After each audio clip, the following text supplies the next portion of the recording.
Yo, good evening, y'all. Good evening, good evening, good evening. Oh man, still slightly under the weather. I couldn't even do my training today with Jason. So from coughing and stuff, you know why? You same thing from yesterday. Although I gotta hold it together today for this longer stream. Longer stream. I didn't stream much this week, so I figure I owe y'all this. What's going on, J Mad Dog? What's up, Grutha? And Tobias J. Let me go ahead and bring the voices on of my co-host. Bring my co-host voices in. We got Cam, aka Virtuous Hobbs. What's going on? Not much, just enjoying life. There we go. And then we also got the beloved Loki lover himself, Captain Bay. What's up, everybody? All right, let me go ahead and flip over the transition there so we can now have everybody on video. Now that I'm done sending stuff everywhere. All right. Well, we got a long show. I'm going to go ahead and cut the music now. We got a long show ahead of us because we got quite a few things to cover, correct? Instead of doing our normal episode by episode breakdown of She-Hulk and our normal scene or act by act of Wakanda Forever, what we're going to do today is we're going to do more of a phase 4 breakdown and ranking the movies and the shows, and then also talk a little bit about our thoughts on She-Hulk and a little bit about our thoughts on Wakanda Forever. And kind of go forward from there. So I'm going to roll this up. I will start with Captain Bay. And Bay, as far as that's loud. What? Whoever's got Sorry, that was me. I was like, what's going on? It was an ad. It was being done. Got you. Oh, come on, camera, focus. Focus. Yeah, focus. So Bay, let's start with She-Hulk. Quick thoughts on She-Hulk. Just a quick synopsis of your overall thought process of the, what was it, 8 episodes? I think so. Yeah, I think it was 8. 8 episodes. Yeah. For some reason, my camera doesn't want to focus on me, but whatever, we'll roll with it. Overall, for She-Hulk, I thought it was a fun series. It was definitely probably. I'd put it up there with Miss Marvel as like the most lighthearted of the Disney Plus ones they've done so far. Like there wasn't much of it that felt like it was taking itself seriously. And I liked a lot of the cameos. Obviously, Wongers was awesome. And I liked some of what they did with it. Some of it was just kind of like, didn't really care for that. But overall, I enjoyed it. I thought it was a fun addition, and it'll be interesting to see where this character goes moving forward. Obviously, I think Daredevil stole the show once he came in, and makes me get even more excited for that new series when that comes, when his next series starts. All right, cool. All right, Kim. So I feel like my take on She-Hulk was a little bit different from hardcore fans and more in line with casual people that watched it. I enjoyed it a lot more than a lot of other people. Now, I'm not going to say that I'm a gigantic She-Hulk fan, but I do have like the first appearance of She-Hulk as far as the comic is concerned. And I was kind of a fan of She-Hulk back when they were, in the 80s, when she was just absolutely put on, like, when she was in the Fantastic Four, and they were just like sex sells kids in it, and they had all kinds of stuff going on with her. And this series embraced that history, as well as the fact that she was doing fourth wall breaks in the, 2000s and such. And so whenever it really embraced the comic book history of the character, I really enjoyed that. Plus, She-Hulk is thick, and I can appreciate that.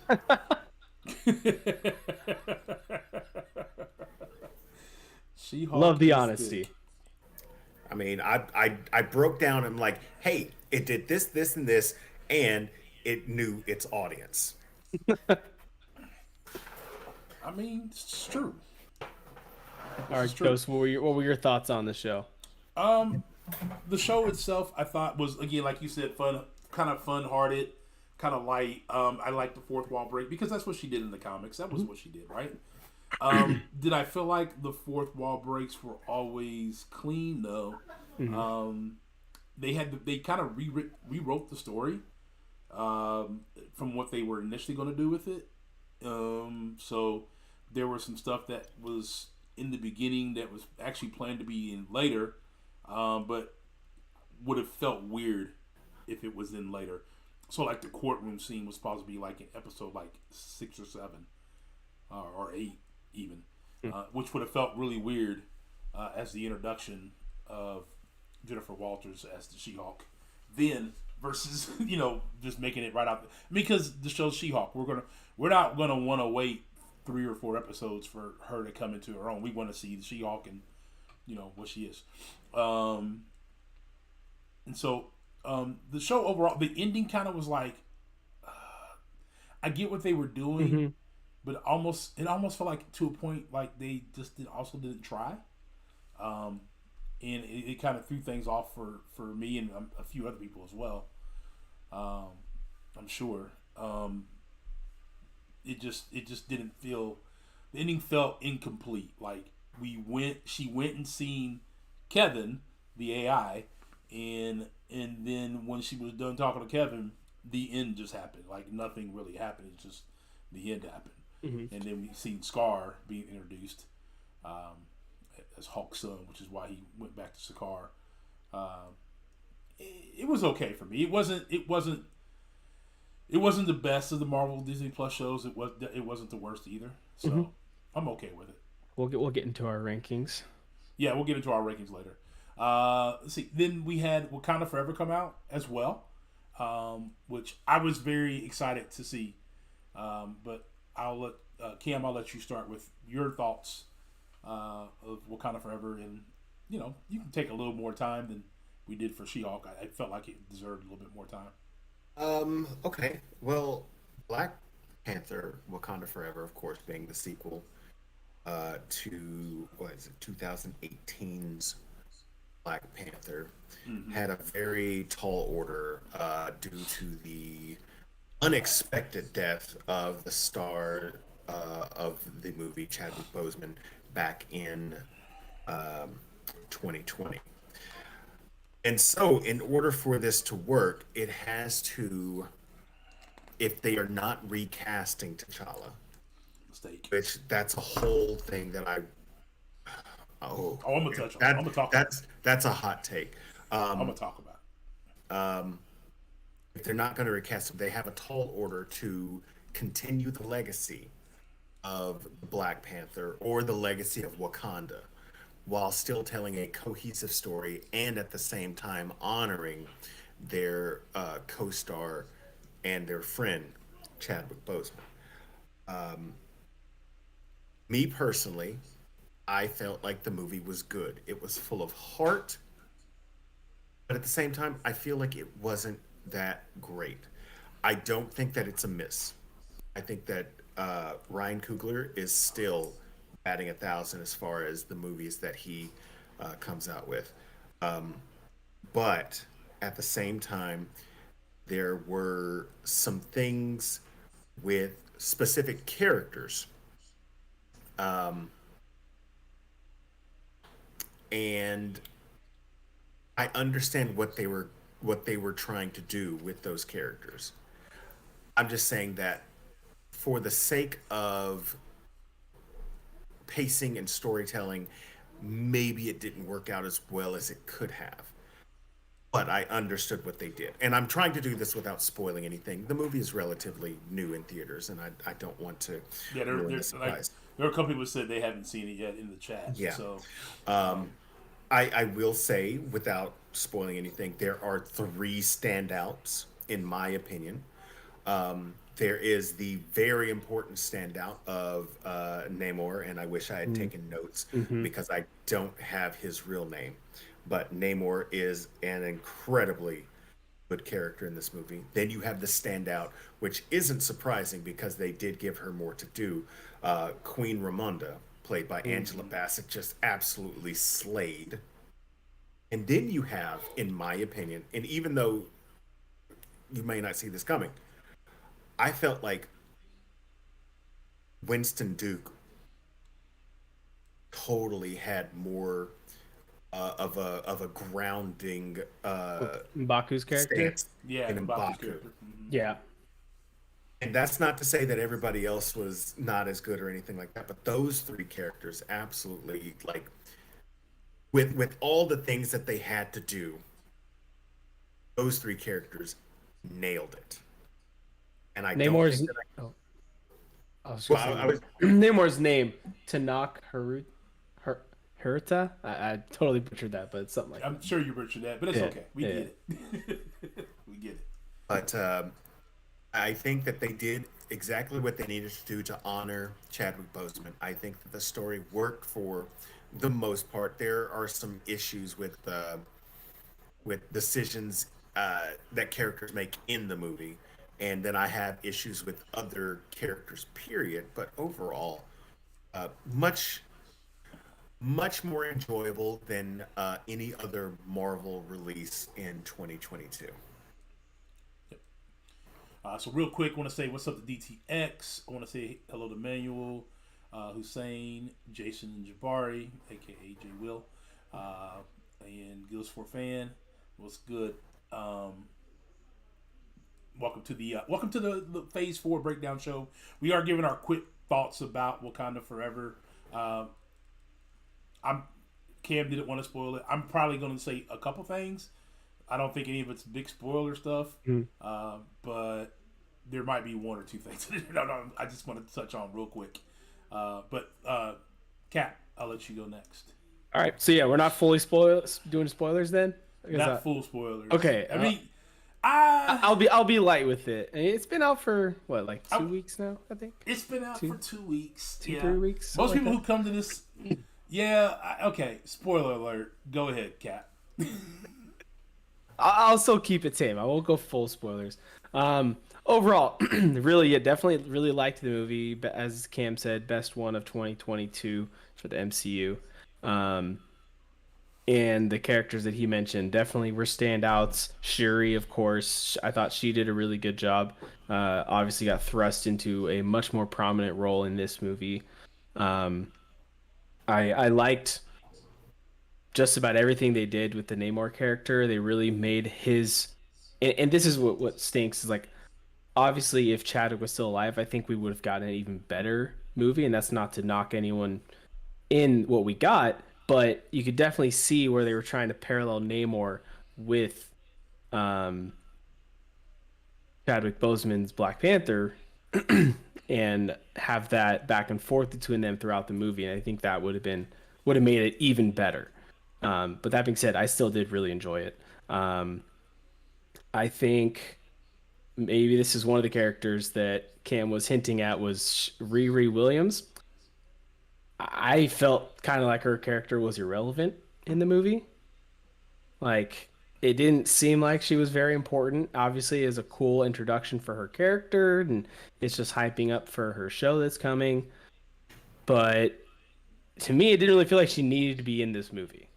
Not as much as she was, no.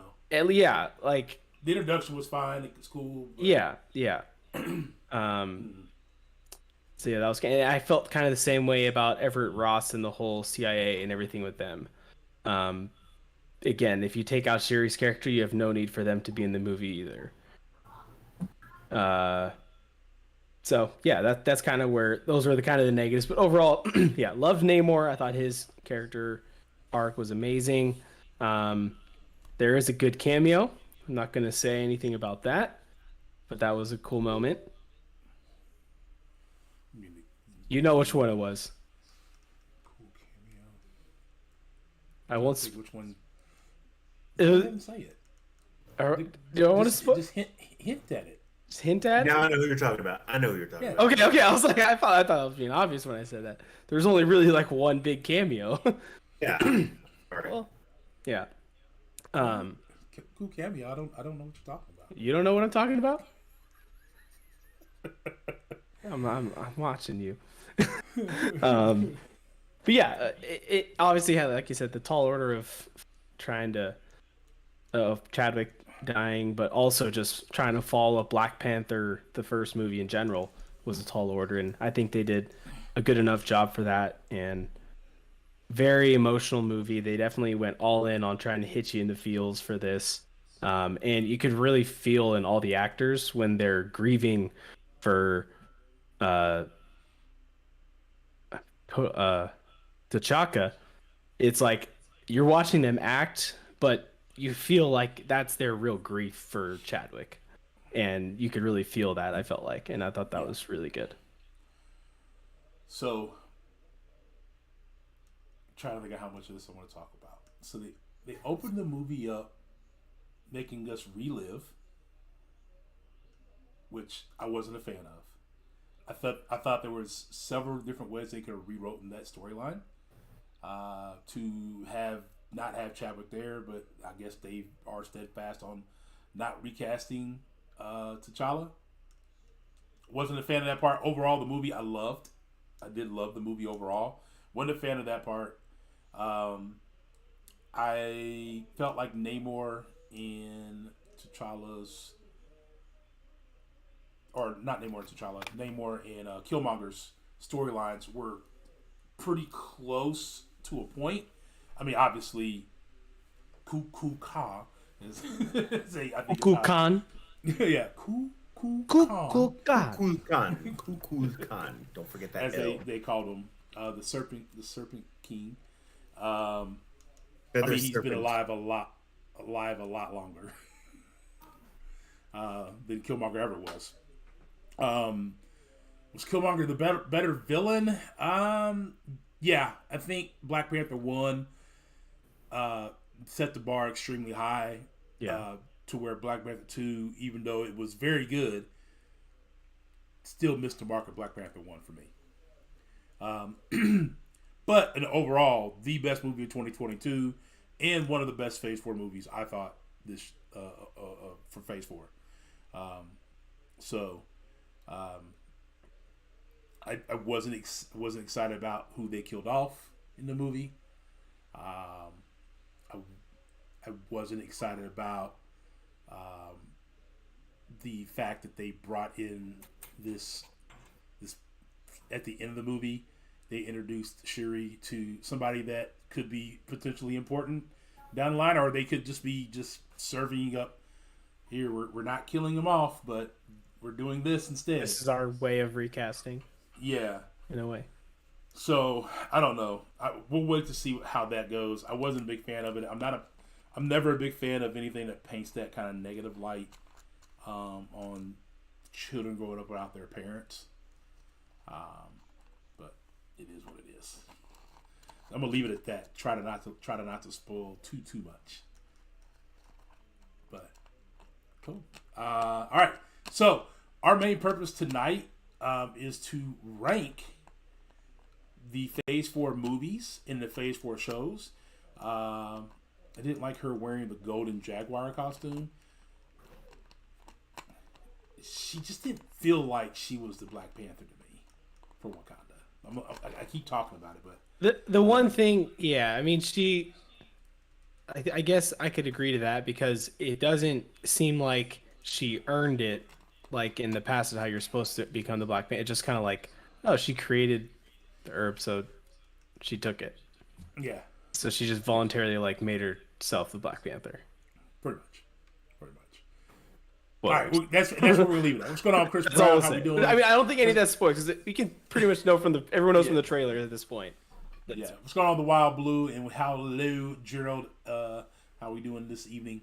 All right, cool. So, Did you want to talk about the recasting thing at all? You guys kind of hinted toward, or did you want to leave that for another conversation?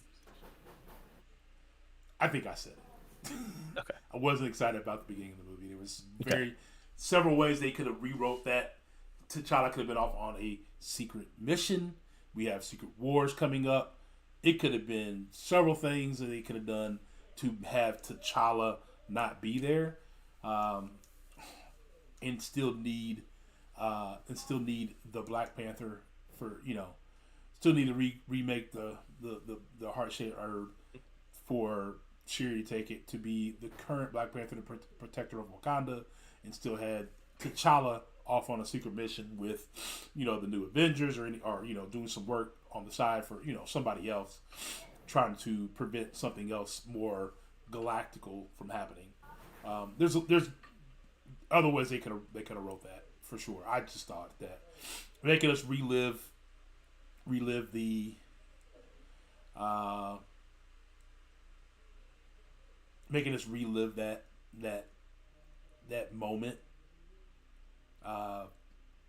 It was kind of, for me, I've had a lot of loss this year in my family, so that was kind of like not only did I have to relive them reliving T'Challa passing away, but now I'm thinking of my loved ones that I've lost this year, and I could have went without that.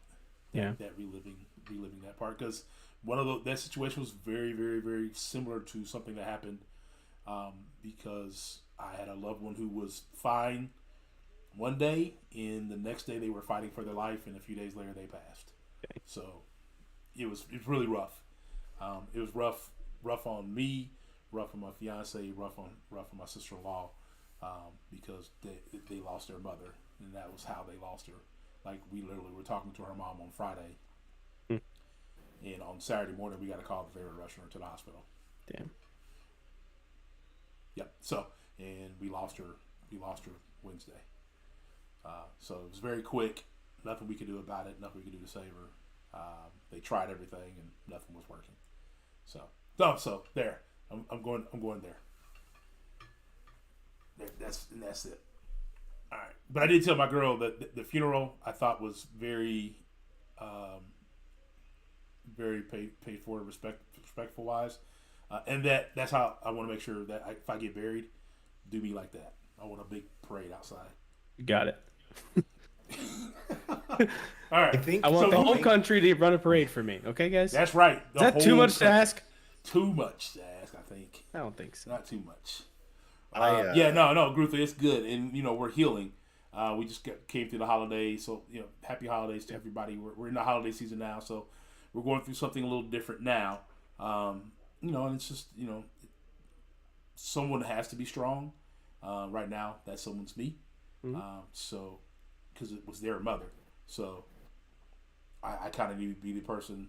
Me and my brother-in-law are the two people they need to lean on the most, so that they can continue to grieve the way they need to grieve, and they're many of first without their mother. So there's that. All right, so moving on. Do we want to do movies first, or do we want to do TV shows first? Yeah, what do you guys think? Which one do you prefer us to go for? I'd say Which is going to be the easiest one to do? I say we should do the shows first and save the shows. Okay. All right, let's go. Yeah, that's what I was going to suggest, the shows first. So if you're like me and you forgot how many Disney Plus shows there were, or Disney Plus movies, we're going to read them off to you. We have WandaVision, Falcon and the Winter Soldier, Loki, What If, Hawkeye, Moon Knight, Miss Marvel, and She-Hulk. So there's that. Yes, we are including What If in this ranking. What if? Because What If was part of the shows. It was. I think there was some touch of some canon in it. Well, we could also, if that. I mean, I never watched the Groot series, but that's another one that I saw on there. But I never watched that. They were just shorts. It doesn't count. They were just shorts. They weren't really TV series. Okay, so let's start with the least. Let's say we start at the bottom and go up. 1, 2, 3, 4, 5, 6, 7. So number 8 on the list.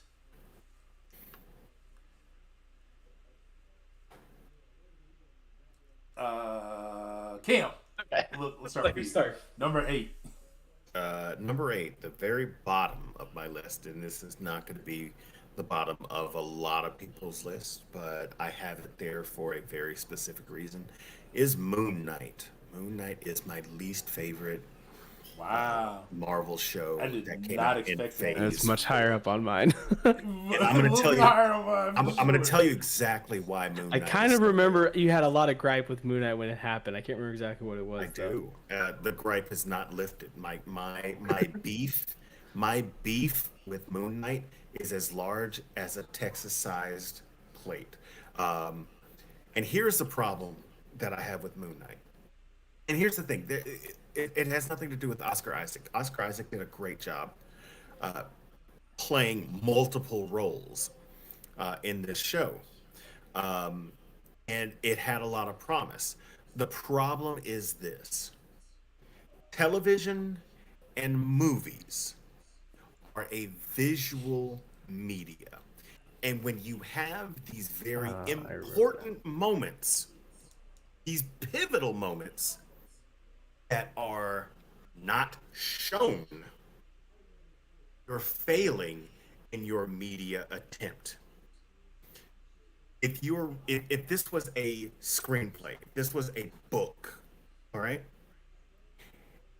that would have worked because it's not a visual media. You're leaving a lot to the imagination. The reader is interpreting things that they're seeing on the page.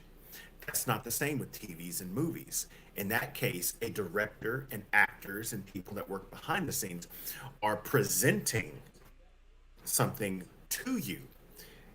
And when you get, and this is the most egregious example, when you get to the finale and you omit one of the most important things that could happen, and you don't even go back and get to see it, you failed your audience, you failed your actors, because in all honesty, that could have been something amazing that the actors could have portrayed on screen. I feel like that was, I'm not going to say unforgivable because it's not that important. It's just a freaking TV show. But having said that, you're at the bottom, and we're at the end of Phase 4. You're not getting higher. And that's why Moon Knight is my bottom of the barrel for Phase 4 TV. Gotcha. Hey Matthew, how's it going? Captain, number 8 for you. All right, for my number 8, I put Miss Marvel at number 8. For me, just I don't. It was kind of the first series that the first episode ended, and I was just kind of like, I don't really care. It's not like I wasn't like I would need the second episode now. Every other series was kind of just like got me really excited for moving forward. Like, oh, I'm really excited to see where this is going. It was just kind of like, all right, this kid's a big Marvel fan, so am I, and now she has superpowers. And it kind of fell into that for me, where it's like the classic, oh, just because this person all of a sudden has superpowers now, they all of a sudden know how to fight and they know how to like do things that they didn't know how to do before. And it was like she at one point she's fighting off a bunch of like not international but like otherworldly assassin people, and she's just gained these powers, barely knows how to use them, and she's able to escape Yeah, without the a time scratch. jump. I felt like And the time jump of her having her powers. yeah, And her learning how so to there was fight. like a big There was a speaking big like gap. how Cam didn't like how they skipped the final fight scene of Moon Knight, which I can completely understand. Um, we missed a lot of development with Miss Marvel of just being like, how does she know how to do any of this stuff? Like she's just this teenage kid who's fantasized about Captain Marvel for her whole life, and now all of a sudden she finds that she has powers, and oh, it wasn't like she had a history of martial arts or anything along those lines in the past. We didn't get any of that, and then oh, at the middle of the school year, yeah, let me just fly on over to go see grandma on the other side of the world. Right, and then, like, yeah, we can just go do that. It's just it just a lot just felt kind of like it didn't make sense for me. And I hated that that was also the show that was our first introduction of mutants. Like she's technically the first mutant to be named in On the screen. MCU on And screen. Like I it's just like really this is the show we're gonna announce this in? Like, come on, really? And we didn't like really see her in her full powers until the last episode as well, which kind of is a theme with a lot of the Disney Plus shows. Like we don't get final form character until the end, which I guess they're building up to that, but at the same time it's like for a show like this especially, I think we needed more of her figuring out her powers and learning how to use them and so on. So for me, it just missed a lot, and it was just I feel like I was watching a teenager that's just a massive nerd of the MCU. And that was kind of it. Gotcha. Gotcha. Which it had some fun, you know, things like in that, but like the whole Marvel convention that she went to, like that was fun. But yeah, I don't know. Yeah, I can see where you're coming from with that. So my number 8, I've already told you guys. I'm gonna tell everybody here, and if you haven't figured it out, you probably haven't asked me enough. I thought Hawkeye was my least favorite Disney Plus show. Um, I just didn't care for the overall story. I didn't like the introduction of Kingpin in this one, the way they did it. I didn't like the way they portrayed Kingpin in it at all. Like where had he been all this time? You know, so on and so forth. I know that we'll probably get some more with Daredevil down the line. I'm Echo. sure that we'll see an Echo. Yeah, and then what's going on, Kareem? Hey, Redwood, and yeah, Mike Middleton, how you doing? DTM, how's it going? Yeah, it just I don't know, man. It just didn't feel. It just felt I don't know. The story felt kind of over the place. I know they want to introduce Kate Bishop, which a lot of people wanted her in the MCU. I thought her and Elena's camera work together was great, but everything else after that felt it just didn't feel good for me. I was very uninterested in the show by the time the show was done. I was ready for it to be over. I watched it because obviously I do these breakdown shows with you guys, but I could have not watched it, and I think I would have been okay. So there we go. So that's our bottom of the list. Not saying they're bad shows. Yeah. Just that's how we feel bad about show. them. It's not a. There'd be people that would disagree with you, kid. I know. It's completely subjective. Very subjective. Oh yeah. All right. So number 7. We'll start with you, Captain. All right. For me, number 7 wasn't far off from yours. I went Hawkeye at number 7. A lot of the same thing that you said. I think the best part about the show definitely was the two girls, Kate Bishop and what's her name? You just said it. Elena Belova. Yelena Belova. Them two together was amazing. I think her and Hawkeye, they had good chemistry as well. I just think overall the arc, I don't know, it just wasn't super enticing. It felt like it was a very predictable show. Um, I it just yeah, it didn't really feel like it added much to the MCU for me. Was kind of what it came down to. Gotcha. So, yeah, I'll leave it at that since we already kind of talked about it. All right. So for number 7 for me, I kind of went back and forth on this one. I'm still actually back and forth. So Cam, I'm gonna let you go ahead and go. My number 7 is not actually 7th place as far as quality is concerned, but it is a matter of expectations versus delivery. My number 7 is What If. I think that What If was for the most part, beautiful show showcasing different types of episodes, but I feel like, to me, the show was only half good. The first episode was meh. Second episode, I loved it. The third episode, meh. The fourth episode, I loved it. And so forth and so on. And then you have a culmination where all of these other episodes kind of like are joined together.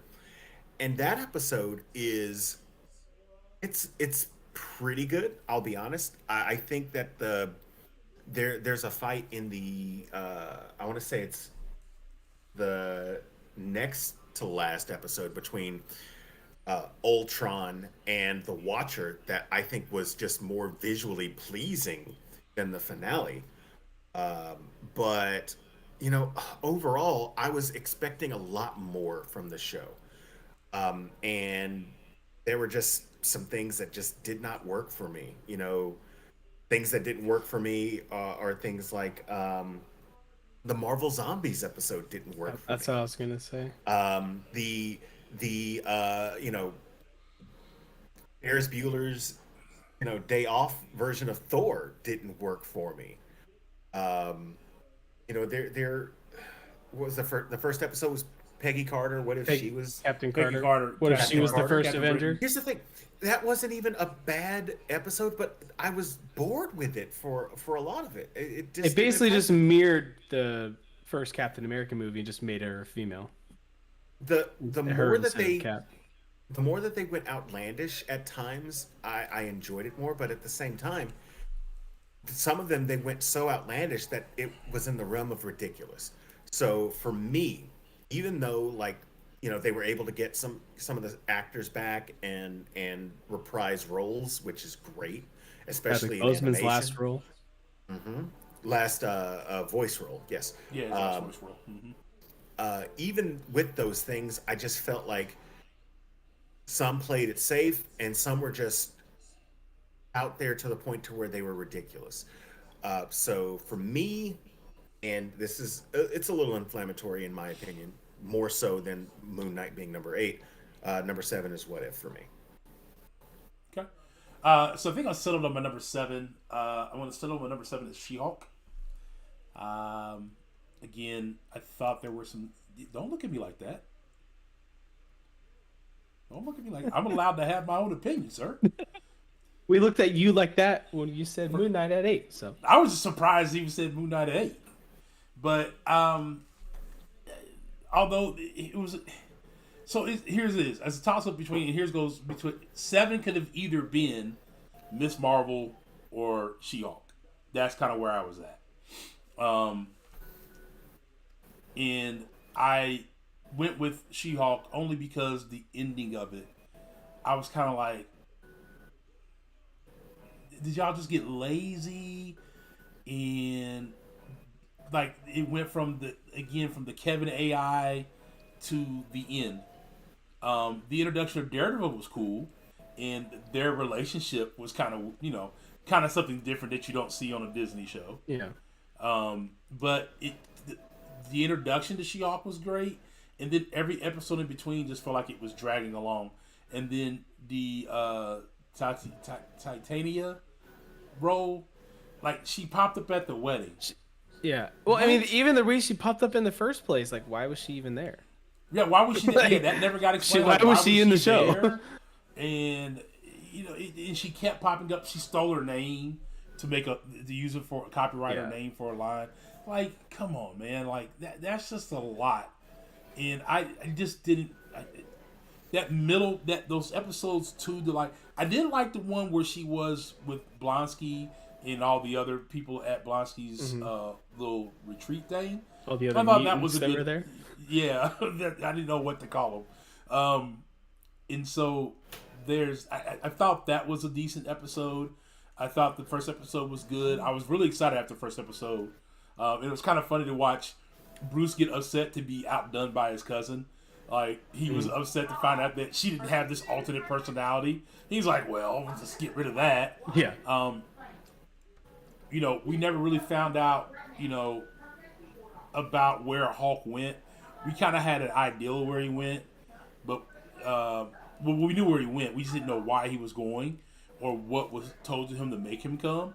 And then for him just to pop back up at the end with Scar and the way Scar kind of looked. I mean, he looked like a teenager at this point. I don't know, man. It just felt like a lot at the end that was not there. It was fun to watch, but it just wasn't good. Just really wasn't good to me. I don't know about the whole show being trash, DTX. I thought it was pretty good overall. Like I said, I didn't think any of the shows were bad to the point, no, you can't watch them. I just think that Marvel was they bad. could have done. Again, I like what they did with Miss Marvel. Even though I'm going to put her. Well, I'll just roll into my number 6, which will be Miss Marvel. And the reason why I put it above She-Hulk was the introduction of another another group of people that I needed to learn about. They actually talked about something big that happened in history in that show that made me go learn more about that part of history, which isn't my history, but it's their history. And for the way I wasn't a big fan of how you put it, Captain Bay, how they kind of how she went from, oh, I got these powers, to now here's 2 episodes later I'm fighting the what's it, the red dagger guy, and I'm using my powers like I've been using them for years. Yeah, I wasn't a big fan of that. Like, where in the time frame did you learn to use your powers? Like, yeah, she didn't. Okay, you never read the comics or seen other cartoons. Get the live action of the original Spider-Man.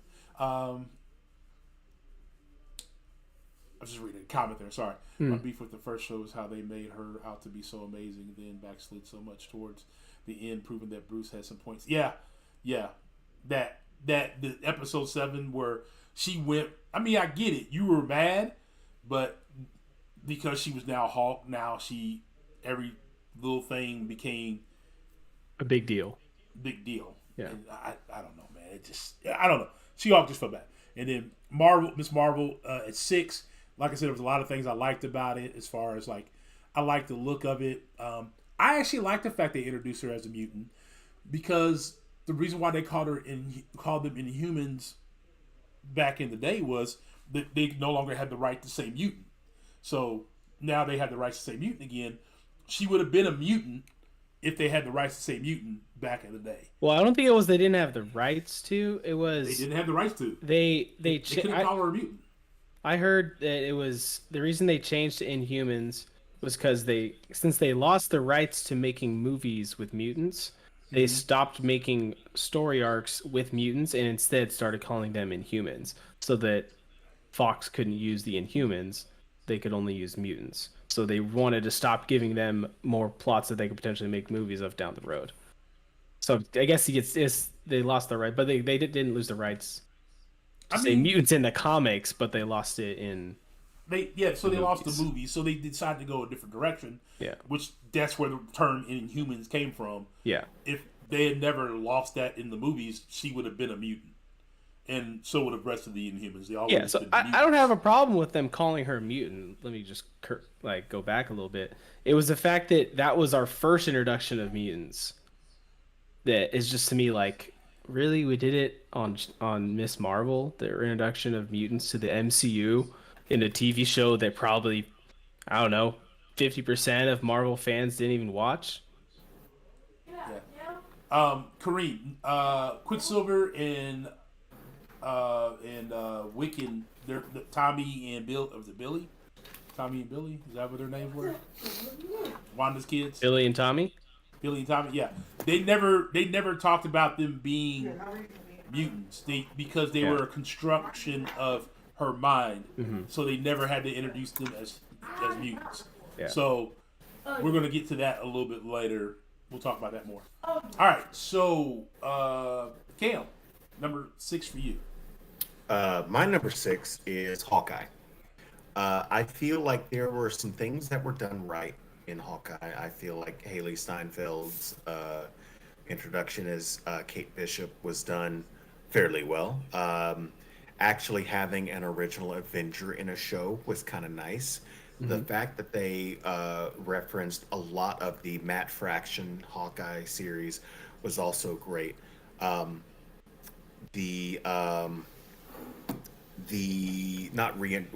guess reintroduction is okay, but the return of Yelena Belova worked out really well. The introduction of Echo, I think worked for me. Yeah. But like I said, not everything worked well. In fact, before I continue to what didn't work well for me, I think that Hawkeye had one of the greatest action scenes of any of the shows. The episode 3 chase scene in the truck. Scene? Yes, and then that concluded with the Ant-Man arrow. Oh my god! The pin arrow. Yeah. That was really good. That was good. The Pym particle arrow was fantastic. So Hawkeye wasn't all bad. I mean, and just their whole banter back and forth about what all the arrows do, and him having the hearing loss, and she's just like, "Wait, what?" Yeah, that was all good. I did like I that. felt like the introduction of the swordsman was a nice red herring. I can't remember his name, Jack something. I liked his character Oh, there. the stepfather, Yeah, Jack. but something. Yeah, I don't know. not everything worked for me. I even though I liked the fact that the world wasn't in danger, it was a nice little self-contained story. I wished that this whole subplot with the watch wasn't a thing. I understand why they had to keep the story moving forward, but that didn't work for me. And then of course this was the introduction of the Kingpin into the MCU. One of you had said earlier, where was he this whole time? Valid point. Another one is that he, first off, nobody believes Kingpin is dead after what happened in episode No. 6. Nobody believes he's dead. However, I will say this: for his introduction into the MCU, it seemed pretty weak. And that's something that the Kingpin, that's something that Wilson Fisk is not. This is not the Wilson Fisk that, we saw in season 1, 2, and 3 of the Netflix Daredevil series. Same actor, but nowhere near as. There's a Yeah, word. Commanding, like Yes. Exactly. just dominated the screen. How he did in They Daredevil. they tried to make him seem that way, but something about Kingpin wearing a Hawaiian shirt. He wasn't as That- menacing. It was just terrible. It's like, come on. That's why it was dead last for me. Yeah, and plus, I mean, he gets hit by a car and then just he's apparently fine. I mean, that's fine. The That's Kingpin fine, getting 'cause he's hit, yeah, the Kingpin getting hit by a car and being fine, I can believe that. The Kingpin losing the Echo. Yeah. Okay. Look, that's kind of what happened in the comics. In Daredevil Volume 2, issue number 15. They kind of conclude the Hawkeye series in the same way that concludes. However, it just didn't work for me because in that issue, Kingpin is this embodiment of power. And in this, even though they are telling us that he's the embodiment of power, it just didn't feel like it. So even though I felt like there were a lot of things that were done well, episode 6 just kind of ruins some of it for me. Not to say that everything was great. I liked a lot of things in this. The Kingpin being the anchor of the show towards the end just didn't carry all the weight. Nope. It didn't. It didn't. They? All right, for my number 6 was What If? Kind of same things that Cam said. Like, I liked about half the episodes, and the ones that I did like, I really enjoyed. The Doctor Strange episode was amazing. The T'Challa episode was amazing. Parts of the finale when they teamed up were amazing. I thought the Ultron boss overall, like it was a good, interesting character, and I liked how through each episode the Watcher became more and more visible throughout. So that was kind of a fun arc that they had for him, and just showing how much more involved. And by the end, you're like, okay, he's gonna get involved, like he's gonna help out, and I did like that. But there are a lot of the misses on the episodes that just weren't good. Like I kind of said about the Captain Carter one, it was like copy and paste of Captain America: The First Avenger, just with a female, which I guess is fine, but it wasn't like a great introduction to the series, I guess. Because it was like, oh, is this what every episode's going to be? It's going to be the exact same movie, just with a different lead character twist. Is that it? The zombie one, which I think was probably the most excited everyone, the most hyped episode for everyone going into it. Like everyone was really excited, like, oh my gosh, they're doing Marvel Zombies, they're doing it. It was a letdown. It wasn't exciting. So yeah, for me, it just, I don't know, it didn't get me like super looking forward for more, but hopefully season 2 will be a little bit better. And so we'll see what happens. Hey, Chaz, how's it going? Yeah. So, all right, so that's 6. So we We were Are we pretty all? we were pretty similar there with our bottom three. I I think think we I all think had Hawkeye. She-Hulk. We We all all had had Hawkeye in the Hawkeye. bottom three. Yeah. We all had Miss Marvel. We all right? had Miss. No, Cam didn't No. have Miss Marvel. Cam didn't have Miss Marvel. So that's it. And And we then all had Hawkeye. me and him both had What If. So Yeah. some And nobody similarities. had Moon Knight but me. Yeah, Nobody had Moon Knight but you. yeah. Freaking crazy, man. He's not gonna be I'm on my a- list for a little bit. So real quick, just taking a real quick. We're almost halfway through the shows. For those who don't know, the gentleman below me, that is Cam, aka Virtuous Hobbs. Cam, I believe you're a mod in the channel. You can drop your Twitch link. He streams on Twitch every night, almost every night. 100 games, I think, is what you're trying. 100 plus games. We just finished game number 97. We finished God of War Ragnarok. That was game number 97 on stream. We've got Gotham Knights coming up. I believe it's number 99. Number 98 is still a mystery to me. I'm not exactly sure what I want to stream. Number 100 is going to be Darkwing Duck for the NES. And he's played a lot of different games on a lot of different systems, including the old ones, just like the NES. He just said, I've been trying to kill this stupid thing flying in my face all night.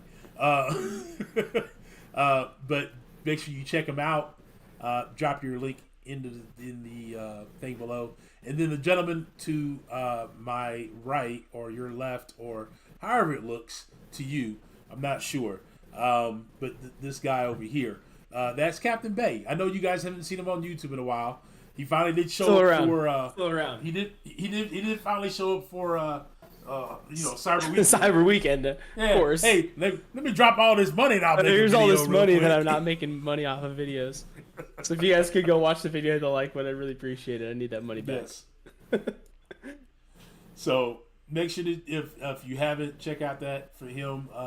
You can also drop your link in the description too, Captain. But I think most of them have there, and I believe they're in the description below. But I believe that Cam's YouTube page that he hasn't posted to in almost 6 months, I think. Yeah, you've got our at. So yeah, where he says at Captain Bay and at CBM reviews. Yeah, Click but I those believe and also they'll the link, take you to our views. Yeah, they'll take you to those pages as well. So there you go. Let's see.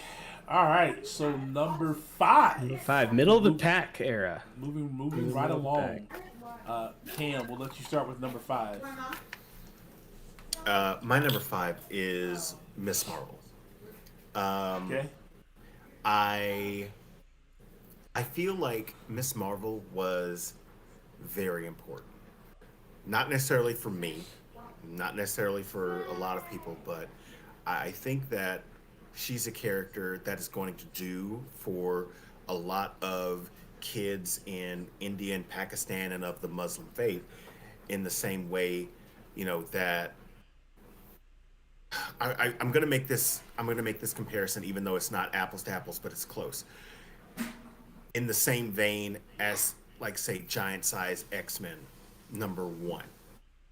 Nightcrawler, even though he looked a certain way, here's a German superhero.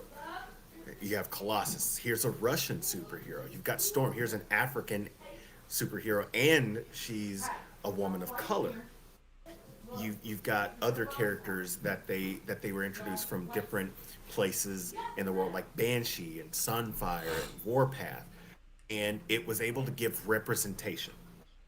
And that's why I think that such a positive view of representation, especially in this wonderful United States of America, dripping with sarcasm.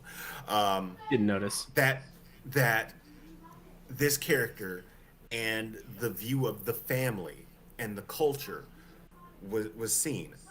If episode 5 and 6 would not have been so A, confusing, and B, stereotypical, this show would have been a lot higher for me. But I think that I could completely relate with an overbearing mother. Way too much. But I think that there are so many things that worked with the show in the earlier episodes. Her being, a huge fan of all of these heroes. Hey, I'm a fan of all these heroes.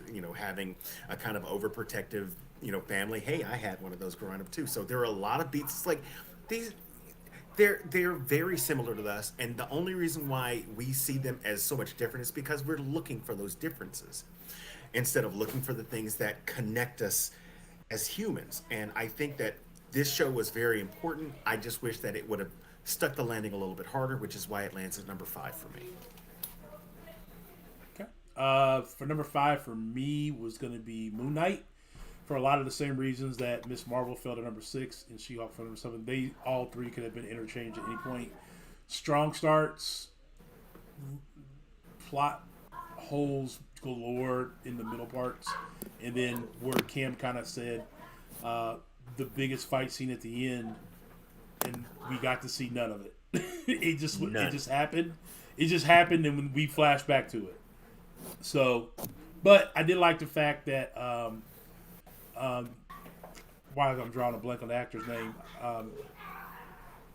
The guy that played the associate Oscar Isaac. Who actually played with Oscar Isaac. Thank you. I don't know why Sorry. I couldn't grab his name. I was like, There's too many names now. I was like, there's so many people. Yeah, so many people. But Oscar Isaac played. I thought he played great as Steven, as Mark, and then at the end we got the third version of him.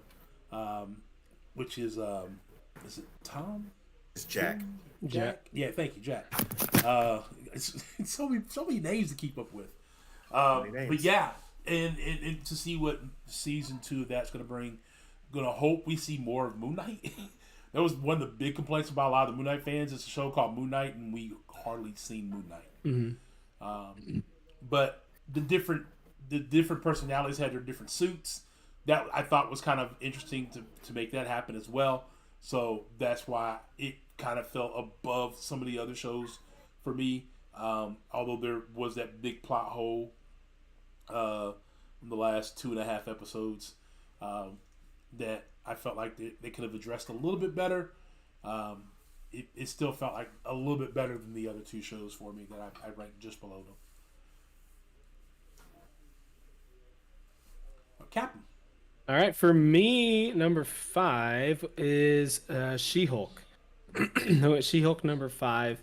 A lot of fun things that it did. It was like kind of we said earlier. It was a very lighthearted series, but some of it, as someone in the chat mentioned earlier, felt like it contradicted itself by her saying at the beginning, like, "Oh, I can handle this" and all this kind of stuff. And then, of course, that's what backfires in the end. But I guess that was kind of the whole point of it, in a sense. The whole twerking thing took a big knock for me. Like, why do we need that? Like, she's. It's fun. It was fun. It's fun, but again, it goes against her whole thing, like not wanting to be. I'm womanized or whatever. I mean, I get catcalled all the time and stuff, and then you're twerking at work, like. She was with her idol, man. Still, it's just weird. I don't know. I didn't like it. And Titania, yeah. Again, she. What was the point of her in the show? I don't know. But the positives, the fourth wall breaks was a nice addition. Obviously, we were first introduced to these by like Deadpool for the majority. I guess unless you've read the comics. But on the theatrical side of things, I think a lot of people were probably comparing this to Deadpool in the way that has the fourth wall breaks.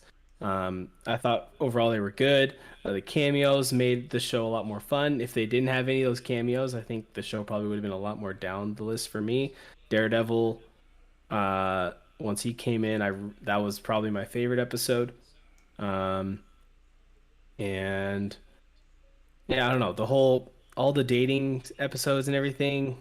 Again, they were just trying to go for a more lighthearted feel, but it's like they're just trying to show a more down-to-earth style of a superhero, I guess, because we haven't really seen any superheroes dating in the past. So I mean, I guess that was kind of fun to watch. That was kind of weird though, some of it, but Wongers and what was the girl? What was the girl's name? It was. Is it Misty with a Y or Madison with a Y, but not where you think. Two ends. Don't miss the two ends. Yeah. So. Overall, it was a fun series. I liked it more than the 3 I put below it, but not enough to make the top 4 for me. So, okay, so that takes us to now number 4. So now we're in our top 4 of the shows that we thought, these are our opinions. And I'm reading you guys' opinions and comments about it. And sorry, I'm not responding to them, obviously, because I'm letting the guys talk. And we got a lot to cover, and I want to try to get it all done in under 3 hours. Ideal. We tend to talk a lot. Yeah. So I'm guilty of that. I start to ramble. That's what I try to keep that one a little bit shorter because I know we've already talked about She-Hulk a little bit, and so these next obviously we have a lot of similarities of the ones that haven't been mentioned. So I think these next ones will go a little bit quicker, probably. Yeah. So there's that. So number 4, I'll let you start, Captain. Number 4. So number 4 for me was Falcon and Winter Soldier. I liked it a lot. Characters we were very familiar with. The problem for me with it, why it got dropped to 4 for me, was because of all the shows. I think that was the one that was the most predictable, and everything that happened was kind of like easily foreshadowed beforehand, and I knew where the storyline was going. Like we kind of all knew John Walker was going to take the serum. We knew Dan Wilson was going to become Captain America. So there wasn't like a lot of surprise twists that like caught me off guard in this series, I guess. But that being said, like good action scenes, the plot overall was good. It was relatable for a lot of people. So I think, it was definitely worthy of one. It was one of the better shows they've done. But for me, I liked the other 3 just a bit more, I think. There you go. Cam? What are we on, number 4? Number 4. Give me that She-Hulk, baby. I think he literally means She-Hulk, not the show. Yeah, not the show. He just wants She-Hulk. Look, he doesn't, and he doesn't want to date Jennifer. He just wants She-Hulk. Like all the guys in the show. Yes. Look, you were talking about how you didn't like how she was twerking in her office after talking about women. Let me get this straight. I liked it, but in terms of being in the show, I didn't feel like it needed to be in the show. She-Hulk embraced its history. And here's what I mean by it embraced its history. Did you know that there's a comic of She-Hulk, or it's either She-Hulk or Fantastic Four, where she's like naked on the cover? Like she's covering, the naughty bits. I don't remember the issue. If you can find it, I guarantee it. You know that there's a moment in the 1980s where She-Hulk is jumping rope naked? Because it happened. There is a clear history where She-Hulk is completely, like, at that time, Marvel knew their audience. They knew that there are 30-year-olds reading this comic, and they like TNA. Now, there isn't an excessive amount of especially when it's big and green. Especially when it's big and green. I don't know about the green part. Look, I can sum up how I feel about She-Hulk without using any words, and I can just use 16 syllables, right? That's all I got to do. I like big. They embraced it. They embraced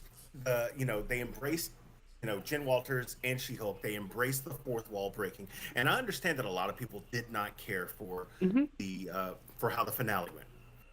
But in the same instance that they didn't care for it, they were having fun with it. They're like, we're going to give you a finale that is completely different from anything that you've seen before. Because what they were about to do, and she was like, does this feel lazy? This isn't working for me. And they went completely different. And I appreciated the fact, if it didn't work for everybody, that's understandable. But not every project is going to speak to everybody the same way.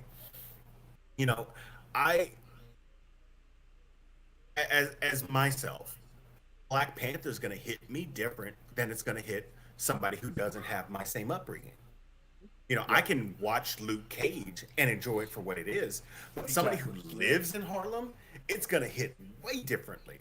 And so I appreciated them for trying something new, even if it didn't hit with everybody. I enjoyed, I think there were 9 episodes and I enjoyed 7 of the 9, which is a much better percentage than 4 out of 6 for Miss Marvel and 5 out of 9. Was it 5 out of 9? It was something like What that If? for What If. Yeah. So, so thank you, Megan the Stallion, for one of my more favorite MCU moments of 2022. So real quick, I do want to follow up on a comment since you were talking about She-Hulk. It basically says she breaks down early on because she's objectified and sexualized by men, then proceeds to become more sexy and objectified, run through dudes. And I get that. I think she just embraced. So she talked about that. She talked about how, there's this cool girl at school and everybody wants to hang out with her. And then you got the one girl that nobody wants to hang out with and blah, blah, blah. And she said at that point she feels like both of them because Jen was the girl that nobody wanted to hang out with, but She-Hulk was that, the fun party girl that everybody wanted to be, hang out with, be around, things like this. The guy even said the one guy she slept with in the show before Daredevil was, he said, if when he woke up that morning and she was Jen, he was like, where's She-Hulk? Mm. And he didn't want anything else to do with her. Yeah. At that moment. He wanted She-Hulk. He didn't want Jen. And so I think she just kind of leaned into the She-Hulk thing. It's not necessarily an objectification, more so than, I don't know if that's a word or not, more so than I think what actual women go through. I think Cam just saw my message in Discord. No, I didn't see your message. Oh, okay. I saw Tobias J's message. Oh, okay. The sensational She-Hulk 40. Yeah, I'm like, I God's work. I posted Yeah, a screen. I searched it while he was Yeah. talking, and that's Yeah. what I shared in the chat. Yeah, he shared it in the chat. You're welcome. So I think that's where that comes from more so than her being objectified is more so she had to come to terms and deal with okay being Jen. Yeah. And that's not for us as men, it's probably hard for us to understand. Sure. But as a father of daughters, trust me, they go through it. Yeah. All 4 of my girls went through it. Some of them are still going through it. Yeah. and just, being okay just being who they are. So that's my number 4. All right. You did your number 4. My right, 4. Kat? Yep, my 4 was Falcon Winter Soldier. Okay. I think so. It's on me then, right? Yeah, it's up to you now. It's on me. In my 4th, What If? I liked What If because it gave us the thought process of if this were to happen, then this could happen. Mm-hmm. Think about all the times we talk about with our nerdy friends about, man, if so and so did this, then this could happen, or if this happened, this could. That's basically what Marvel did for us. Yeah. In these episodes, if this happened, here's a million possibilities. I'm the watcher. I see them all. What if? What if this happened? What if Killmonger did meet Iron Man early on? How would that have turned out? And that was part of the thing. And we lost Cam's video.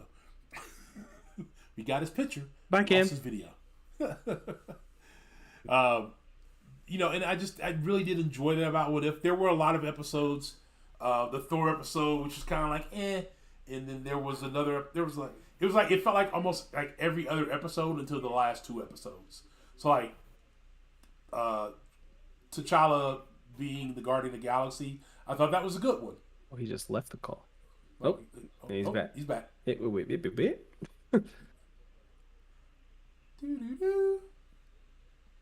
All right. Well, we were gonna get Cam back. Yeah. And we'll keep talking. Technical And then difficulties. the Doctor Strange one was probably, I thought, one of the better ones. Yep. And then the final fight scenes with Ultron Supreme or whatever his name was at that point. Prime or whatever. Hey, I don't know what it was. Taz, I just seen that the guy thought he was dating Megan Thee Stallion. Yeah, that was funny. Oh, that, yeah. Like, did you really think he was dating Megan Thee Stallion? Do you think Is that what he you is really dumb thought? enough to think he was actually dating the real Megan Thee Stallion? Yeah, I do actually. Yeah, I actually do. I have to admit, I felt pretty stupid because I did not even know who Megan Thee Stallion was when I watched the show. I was like, I don't know who this person was. I had to look it up. Oh wow. Shows how much I listen to modern day music. Well, here's the thing. I have four daughters. True. All, Yeah. all I they're all in their 20s. sit in this chair about like 90% of my week and play Call of Duty or Marvel Contest of Champions, or I'm working. So And unfortunately, as much as I love my daughters, my fiance side of the family is very female oriented. Is way more females than males. We are outnumbered, so the music always gets turned up for the females. Gotcha. More so than for the guys, and I get to listen to all the Meg Thee Stallions and all that fun stuff. Gotcha. So there's that. All right, so number 3. The top 3. Top 3. I'm gonna go with Falcon and the Winter Soldier for my third. Kind of went back and forth on that one. It was between that one and one other show, which will follow the number 2. We'll talk about that in a minute. But Falcon and the Winter Soldier, I thought it touched home on a lot of bases on racism. Not only for Captain or Sam Wilson, who came home as an Avenger to get a loan and couldn't get a loan at a bank, although he just saved the world. Like, we don't know if we can really trust you to pay us back. Yeah. Like, seriously? There was the police officer scene too. The police officer scene. There was also the scene with Isaac Bradley, which I really enjoyed. And just the storyline with that, because that's not something I've ever read. I heard that is actually a storyline out there somewhere. I didn't read a ton of comics. I think I tell you guys this all the time. I didn't read a ton of comics growing up. I was more into sports and girls at the time. Nice. Same. Kill me. Kill me if you want. Yeah, I didn't read any comics. I was all sports and girls. Sports and girls. more so sports. And then, so I did read a few comics, but I never read the one with there was a black Captain America or a black person that had took the super soldier serum that fought. And it kind of made funny because we're going to talk about this later on. But in Black Widow, what's his name, Ivan, referenced that he fought Captain America, and we're all like, how did he fight Captain America? He was in the ice for 60 years. This could have been the Captain America he fought. True. So there's definitely more into that story that can lean into that. The ending felt kind of, like the Captain said, you could tell that there were definitely things that you knew John was going to take the serum. We knew that the Flag Smashers felt like it did feel like there was a lot of antagonists in the show. So we had John Walker, we had the Flag Smashers, and then all of a sudden, right at the end of the movie, John and Sam decided to work together after fighting for 6 episodes. But here at the end, now we're going to all work together to fix whatever this final issue is. I did like all of the Zemo stuff too. Zemo in it. Zemo stuff was especially the Zemo dance. That was epic. Zemo dance. I think there's like a YouTube clip out there. Yeah, it's just like one hour clip of him just looping him doing the Zemo dance. Yeah, it's funny. So number 3 for you, Cam. Number 3 for me was Loki. I feel like Loki was definitely. Can everybody hear me, by the way? Because I know I had some. We can hear you. I popped out and then I kind of came back. Yeah, I had to have some alone time with Sensational She-Hulk number 40. No, that makes sense. I can't believe I didn't realize that. I'm sorry. I should have waited till after you're done to send that to my back chat. It's okay. But I felt like it really went into what makes Loki Loki. And as far as the talk of great villains, I feel like he's starting to be ignored, or people are starting to put him in the thing as far as an anti-hero. But I mean, make no mistake, I still feel like he is one of the greatest villains that the MCU has seen. Mm-hmm. So much. No, I'm not. I'm about to. I'm about to go there here in a moment, but not just yet. Um, and this story, along with the introduction of who Kang the Conqueror will be, we had a really nice cameo from Sif, which I really wasn't expecting. But I mean, Oh break yeah, down kicking and him give, and slapping him. yeah, and then we get to see other Lokis as well. Even though I don't really care for boastful Loki that much, but we had President Loki, we had Kid Loki, we had classic Loki, such a great Loki. Um, and I don't think out of all of the episodes, even though there were some um, that were not as fancy, like in all honesty, like episode 6 had barely any kind of physical um, activity whatsoever. It had some, but it was more of a conversation between Jonathan Majors and the Lokis. I think it was great. One of my favorite things, and this is very trivial. It was very trivial. The fact that they got an actual voice actress to do the voice of Miss Minutes, Tara Strong, Yeah. who, if you aren't aware, she's Bubbles in Powerpuff Girls, Raven and Teen Titans and Teen Titans Go. She was Batgirl in the Batman animated series, and then she's been Harley Quinn in Arkham City and Batman versus the Teenage Mutant Ninja Turtles. Like an actual voice actress who has been in the industry for like 30 years. And they actually didn't go for a celebrity. I'm like, finally, somebody gets it. Um, wasn't my favorite because there are obviously two others that I ranked above this, but I definitely enjoyed it. Um, what I was going to segue to earlier is that the Lokis all being kind of like in that wasteland. Uh, it would have been great if they could have made it out, because wouldn't it have been great for Loki to make Asgard great again? Oh boy. Look, this can I shield for just a hot sec? You can. You can. You You can have find the that floor. design exclusively in my merch store, which I just posted the link. You Nice. can't find it anywhere else. That's a clever design. That is a very clever design. Very clever. All right, and then Captain. I may have to get one of those. I like that shit. For my number three, one that was way higher up than Cam, I got Moon Knight at number three for me. Wow. And for me, it was actually the first Disney Plus show we had that introduced a brand new character overall.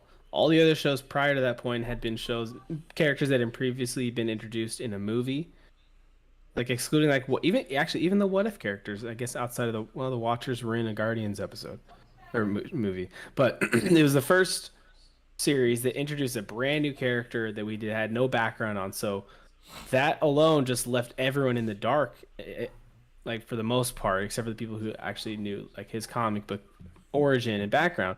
But I knew somewhat. But for me, it just kind of had the same kind of effect that WandaVision had, where we're just trying to figure out as we go, like, what is happening right now? And that just constant question of just like, what's going to happen next? Like, how are they going to explain this? Like, what is going on? It just kept bringing me back and kept me engaged in the series. And while it would have been great if we got a lot more of the action of him in the Moon Knight costume, and of course that final finale scene that Cam talked about earlier, I think uh, the banter back and forth between him going from character to character was great. And then his like the episode of the moment when he like finds out that he has this alter ego and he's like talking to himself and he's just like freaking out. I think just Oscar Isaac crushed the role, um, and made me love this character so much more. Because as Ghost Dog knows, Moon Knight has been in MCOC for a very long time, and he's been a very forgettable character for a very long time. So when I Yes. first heard that there's going to be a Moon Knight show, a whole show about him, I'm just like, really, Moon Knight? He's not a cool character. But this show made me like really like the character. I'm like, Moon Knight's badass. He needs a buff in MCOC now. Like I wanna use his character, and I'm really excited to see moving forward what's gonna happen with this character, um, especially with that twist at the end. But yeah, it was a very engaging series for me, um, and yeah, I liked it a lot. So that's why it came into my top three. There you go. I seen all your what if comments too. You guys aren't funny, by the way. What if Ghost Dog pulled Beast? What if Ghost Dog didn't steal all our dooms and CGRs? I seen all those. I seen them. Edwin, what's going on, my buddy? It's one of my alliance mates, my new alliance, and Dom. Poseidon. So there we go. All right. So we are on to the top two for each one of us. I think we all have different top twos because I think I've heard. Although I think we all have a similar top two. I think me and you have the same two in it. I don't know if they'll be the same order. Exactly. And Cam's top two is going to be different than ours. Just slightly. They were all pretty close. Yeah. Yeah. Captain, number 2. Drum roll, please. For me, number 2 was WandaVision. First Disney Plus series we got. We did not know what to expect. And the first episode left a lot of us thinking like, oh boy. What are these Disney Plus shows going to be? But I had faith. Watched the second episode. I'm like, all right, still like I don't know what's going on. But kind of like I was just saying with the Moon Knight, it was enough to be just like, okay, what is happening though? Like, why is this going on? And then the third episode came. We got a little bit more explanation, and then I think it was the fourth episode where they finally broke it down and went outside the bubble or whatever and started explaining things, which I felt like once they got to that point, everything was starting to fall into place. You're starting to figure out more what's going on while still being like, I still don't fully know what's going on. And of course, I mean, we all thought, I don't know, I shouldn't say we all thought, but a lot of us were thinking that there was a lot of hints of Mephisto, and that didn't happen. No, that was you fools. That wasn't me. It wasn't me. I know. I fell into it. I fully believed it was going to happen. The Quicksilver. Aaron Moss. I was. He I was. fooled you. He did. He got you to believe it. Well, it wasn't just him. There were a couple other people I was watching too that did. But and then the whole Quicksilver twist though too of him like just being a boner joke, like that one sucked. That was pretty lame. But overall, like I love Scarlet Witch as a character. Her explanation, her like flashback scene was really good. And then obviously Agatha was a popular enough character that now she's getting her own spin-off. So I think it just added a lot of depth for her character, and of course it just led straight into a movie that we'll be talking about here in a little bit, Doctor Strange and Multiverse of Madness. So it played like right into that. So if you'd seen WandaVision, that movie made a lot more sense. So I liked that tie-in and everything. Yeah, it was just a really well done series by the end of it. Started out rough, but then everything started making more sense, and it came together pretty solidly at the end, I thought. Cam? Number 2? My number 2 is also WandaVision. I think that's our first agreement. For of anybody. Slightly different reasons, but yeah. I think that when you have a project, if it can reach you where you live, it becomes much more than just a piece of media. It touches you, a piece of history, and that's what WandaVision did. Now, I'm not saying that because I was just in love with, Wanda Maximoff and the various projects that she was in before in the movies. But the fact of the matter is that she was, spoiler alert, she was reaching out to her childhood. Uh-oh. And we lost. Now we lost it. My camera. It wasn't focusing. Sorry. So I had to. So she would reach out. Hold on one second, Cam. Did you turn your light back off? My light, Captain. No, I didn't touch the lights. Okay. I know. Did you turn them off? No. Earlier and left them off? I changed it earlier, but then I haven't touched it since we started this. Okay. Okay. Cool. All right. Go ahead. I So thought that might have been the issue. she would recreate these shows because it would, remind her of her childhood.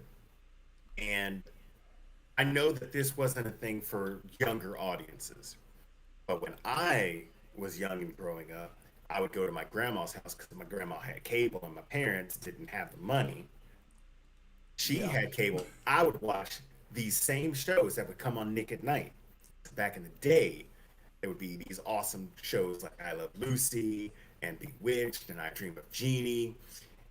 And now it's a bunch of friends and anyway, because it hit me where I grew up, I related with the character. I'm like, I used to love all of this stuff as well.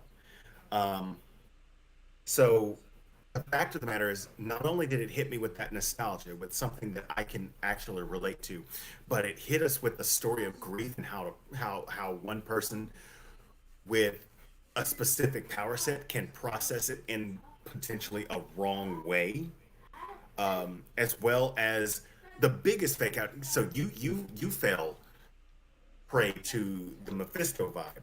Me personally, when they brought in uh, Quicksilver, Wanda's brother, being recast, I was like, "It's coming, boys! Them X-Men!" Oh yeah, I was was on board awesome. with that too. Yeah, I was on board with that. Yeah. I was also psyched out.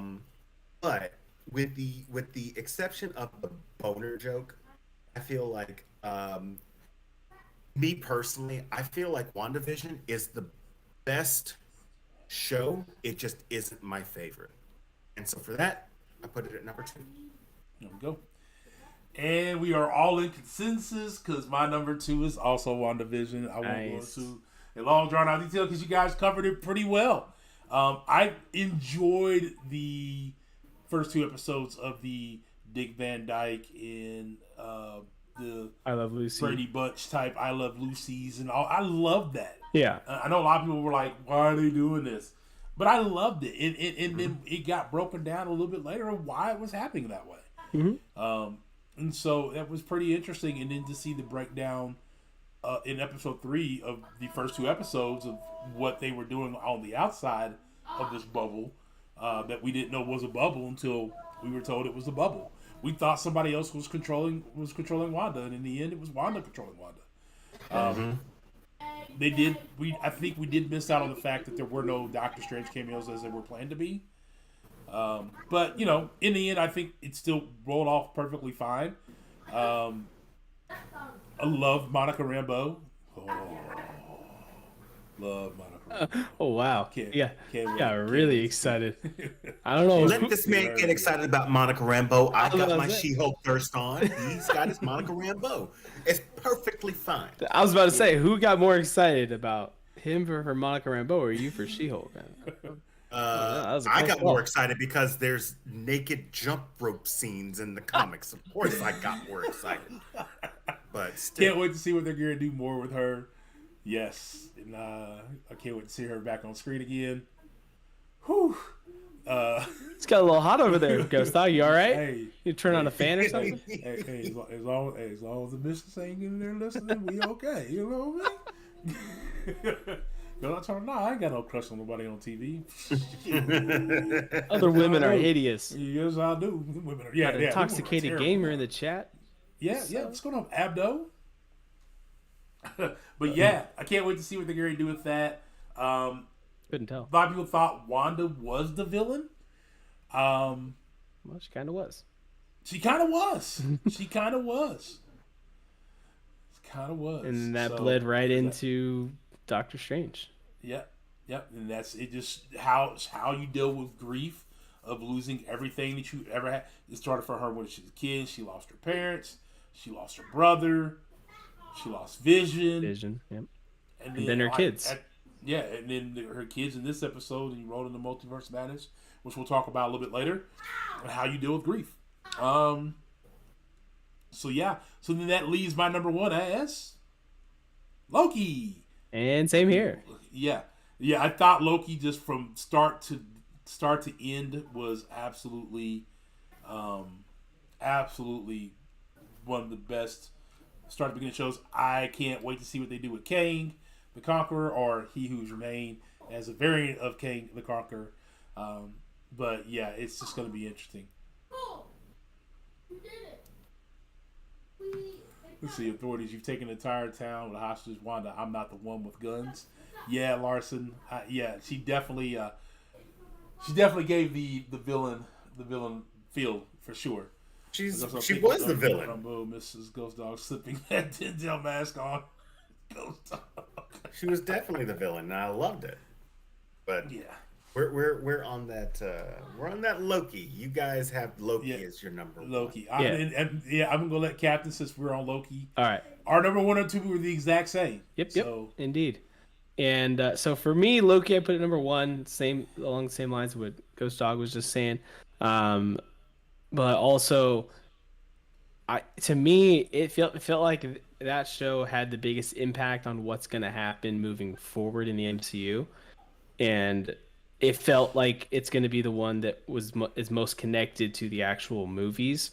Where a lot of these shows, they had their subtle hints that they take place in the MCU, some connection in there. WandaVision probably is this number 2, like close, arguably.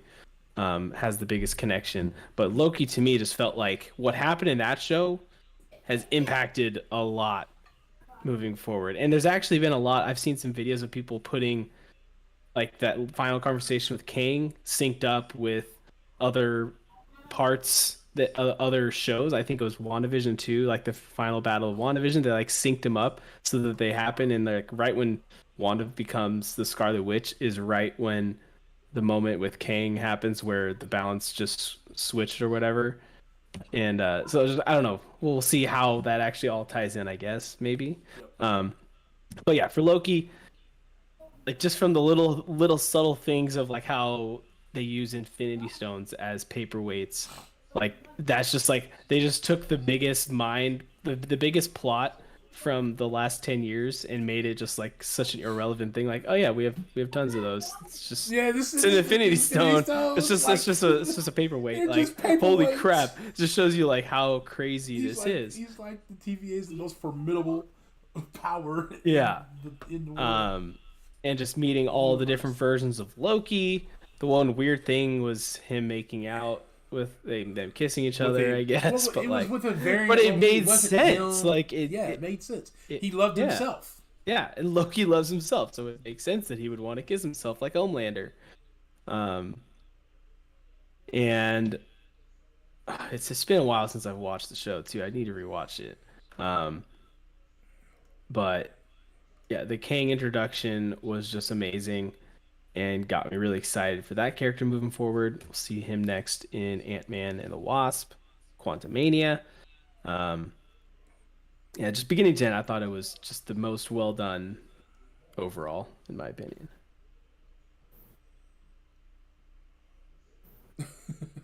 Larson's in here just quoting lines from WandaVision. So I'm just looking at those. And Cam, number 1 for you was? My number 1 was Falcon and the Winter Soldier. Remember how I said I feel like WandaVision was the best written? It just wasn't my favorite. WandaVision is written better than Falcon and the Winter Soldier, but Falcon and the Winter Soldier hit home. Yep. It's already been talked about. You mentioned it where he had saved the world. He was an Avenger, can't even get a bank loan, and not even from like a huge bank. It was from a podunk.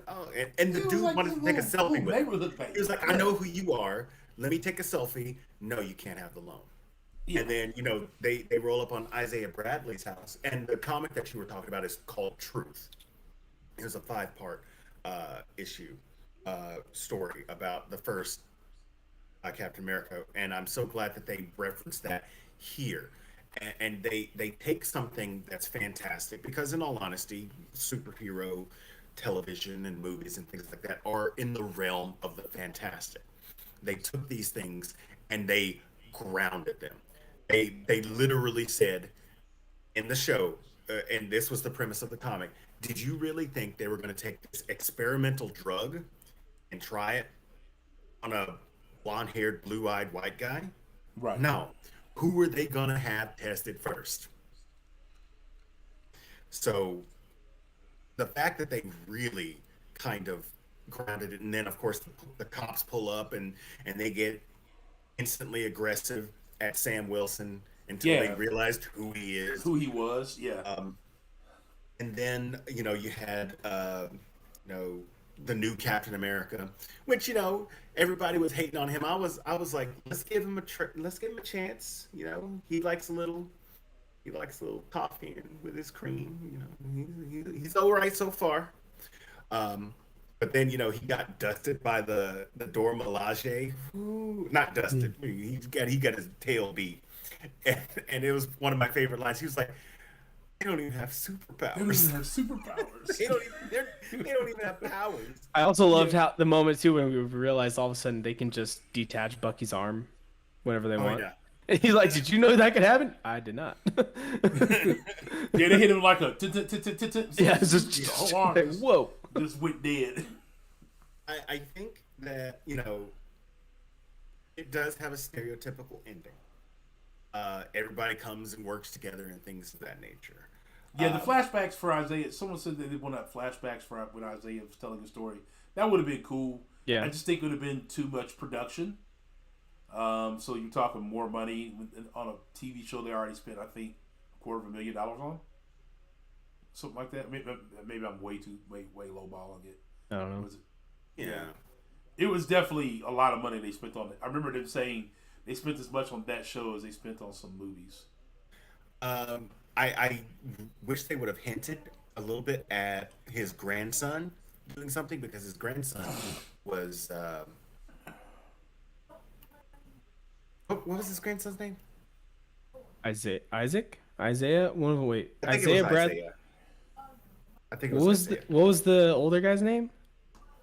Because I mixed it. It's one. Bradley. Yeah, I'm mixing it up. Yeah, Isaiah and Isaac. I think were both of their one name. One of them was one. I can't remember which one. Well, the grandson is actually Patriot in the comics in Young Avengers. Yeah. And so I really hope that they do something, because they have set up Young Avengers. I mean, so just heavily. especially just from the shows. These shows we've all been talking about, like almost every single one of them, outside of Moon Knight, I think set up. Thank you. Yeah. Eli. There it is. Yeah. Outside of Moon Knight, I think every other show set up a young Avenger. Loki had Kid Loki. WandaVision has her kids. Falcon Winter Soldier has when we just talked Eli. She-Hulk has Hulk's son. Hawkeye had Kate Bishop, and then Miss Marvel, obviously Miss Marvel. So there's a very obvious theme that they were going Moon for. Knight had nothing. Moon Knight had nothing. Hey, maybe he has a Henceforth- fourth alter ego where he's a kid and he can be part of Henceforth, The Young why Avengers. Cam put it dead last, he said.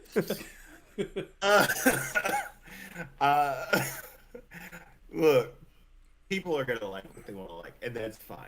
I'm not gonna trash anybody's opinion on what they like, and I had to learn to do that many years ago.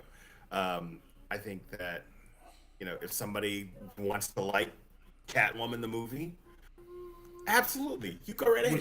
Which Catwoman the movie? Which one? The one with Halle Berry? Yeah. I mean, Look, it still gets played on cable, and I gotta be honest, if it's on cable, I'm like, you know what? I'll watch this for a little bit. I know the story's trash. I ain't gonna go search for it, but Exactly. There are people that like it or that like parts of it. I like And parts that's of her. I mean, it. I mean, is it you're talking about the parts where she's wearing the suit? The suit, the headpiece is complete garbage. The headpiece is garbage. They can deal with that. But. The headpiece looks like an attachment on a Hitachi. I'm just gonna be completely real about that. If you get the joke, then you know exactly what I'm saying. If you don't get the joke, don't look it up. I don't need. Right, Tobias. Early 2000 Halle, sign me up. Exactly. And so even though I didn't enjoy Moon Knight, I can understand where people got enjoyment from it, but I'm still gonna make the jokes. But yeah, having said that, yeah, it's definitely setting up a lot of things. And Falcon and the Winter Soldier spoke to me as a black man living in America, and finally seeing a black man living in America who has had to struggle with all of these other things, actually get to a point where he is appointed something that back in the 1940s with Isaiah, it never would have happened. There's progress there, and it was kind of nice to have Don Cheadle cameo in the first episode of that. You know, him wanting him to step up too, because you know they have somewhat similar backgrounds, even though I don't think that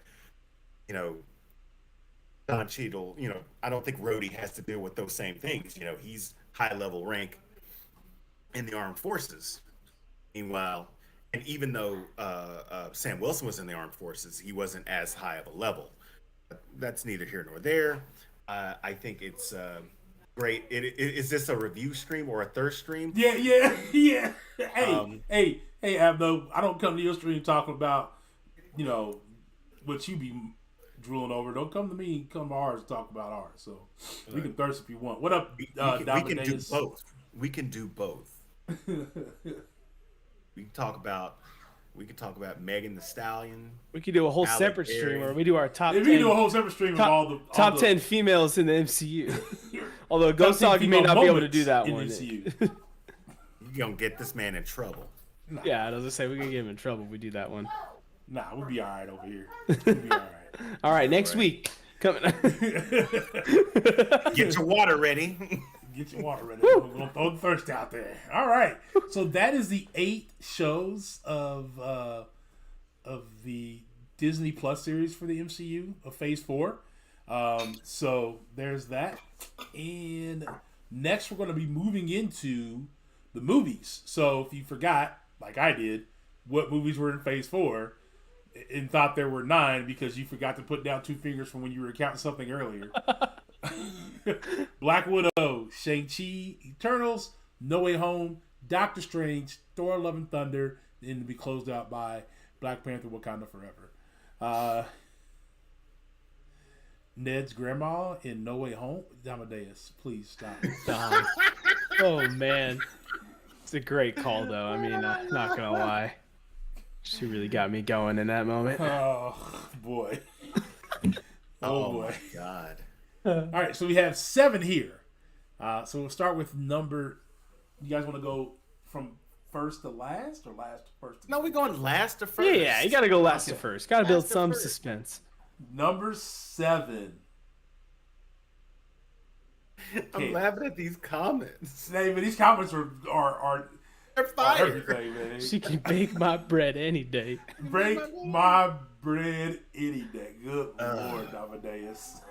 Somebody said Ghost was the hottest woman in MCU. I'm gonna disagree. I disagree because every time she would open her mouth, I would be like, braces. Her mouth didn't do it for me. Her mouth didn't do it for me. Her mouth could probably do it for me. Okay. Good night, everybody. It was right there. It was the low hanging fruit. I mean. It was a nice little lob. Yeah, it was just law, and I had to just smack it. All right, there are kids present now. Number 7, Ghost Dog. Who do you want leading it off? Cam, let's go. All right. Quickly. Oh, okay. I think I would think all of our number 7s are the same, but I could be wrong. We didn't talk about I think our bottom 2 might be the same for everything. Number 7 is Black Widow. Oh. Black Widow was a case of bad timing. It was a case of an uninspired story. It was a case of the worst villain since Malekith, the Accursed. Oh boy! It just. Oh boy! I would love to say that nothing worked for me, even though that's not true. There are some things that work. Scarlett Johansson, still a great Black Widow. That's always gonna work for me. Florence Pugh. You guys had your thirst. Black Widow's mine. Super fair. I think Florence Pugh is the standout role Ooh, in oh yeah. Black Widow. She does Also, an I'll amazing thirst job. her too. And I think that that's about all that I care to like from here. And as much as somebody would think, well, what about David Harbour as Red Guardian? Well, what about him? He's barely in the thing. He doesn't have anywhere near as much presence, and when he's there, I mean, it's more used for comedic purposes than something else. Rachel Weisz is in this. I feel like her action scenes are not convincing for me. And then, I mentioned Taskmaster being the worst since Malekith. Somebody says, "Don't I badmouth Malekith?" He does a good enough job badmouthing himself as Christopher Eccleston.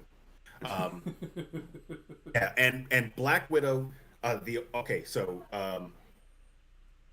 ETM has it perfectly. Black Widow, if it would have come out before Infinity War, Yep. there would have been palpable stakes. Yep. But because it was set in the past and we know she's fine, bye. Yeah. Bye, Felicia. It's bottom. It's bottom phase 4 for me. Cat?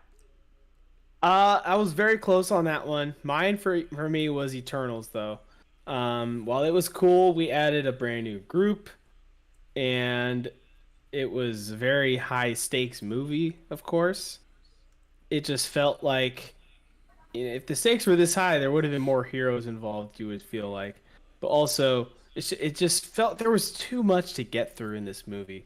Introducing, what is it, I think 11 characters in the Eternals that we hadn't met any of them prior to this movie. They had to introduce each one, give them a little bit of time so we got enough background to understand where this character's coming from.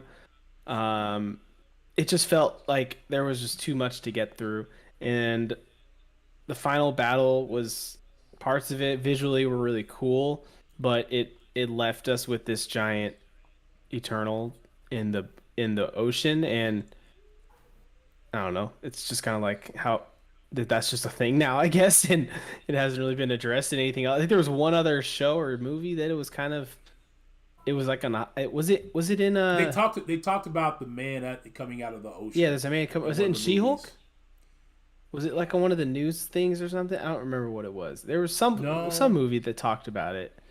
But I said from the beginning that Eternals should have been a Disney Plus series, 11 episodes, or whatever, however many characters and there they could are. have built the characters up. Each character, give them, it doesn't even have to be that. Give them like a 30-minute episode, and then you could have gone into a movie potentially down the road. And I think that would have done so much better for these characters, because the only ones that are really memorable for me were Kingo. I think he was kind of one of the standout characters from it because he was just funny. But then at the end, like, I felt like his reasons for not wanting to fight just were kind of lame, and he wasn't even there for the final battle. And I don't know, it was kind of weird. But the one thing, going back to the whole representation thing, this movie did have that at least, because every different person was representative for a different ethnicity or group or whatever. We had our first hearing impaired person. There was there's outright gay. Was it the first outright gay couple scene? Couple, yes, in the MCU. I mean, technically, yeah, we've had gay characters, like one of the in Infinity War, no, in Endgame, in the opening scene, one of the actors or one of the directors he cameoed in, and his character was gay. Mm-hmm. I think there's been some other ones. Yeah.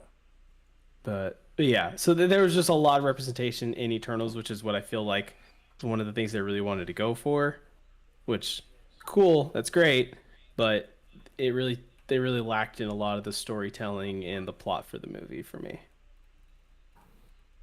Nowadays that's great information. You should see if she will come on our show one time with us. He says he knows the girl who played Sprite.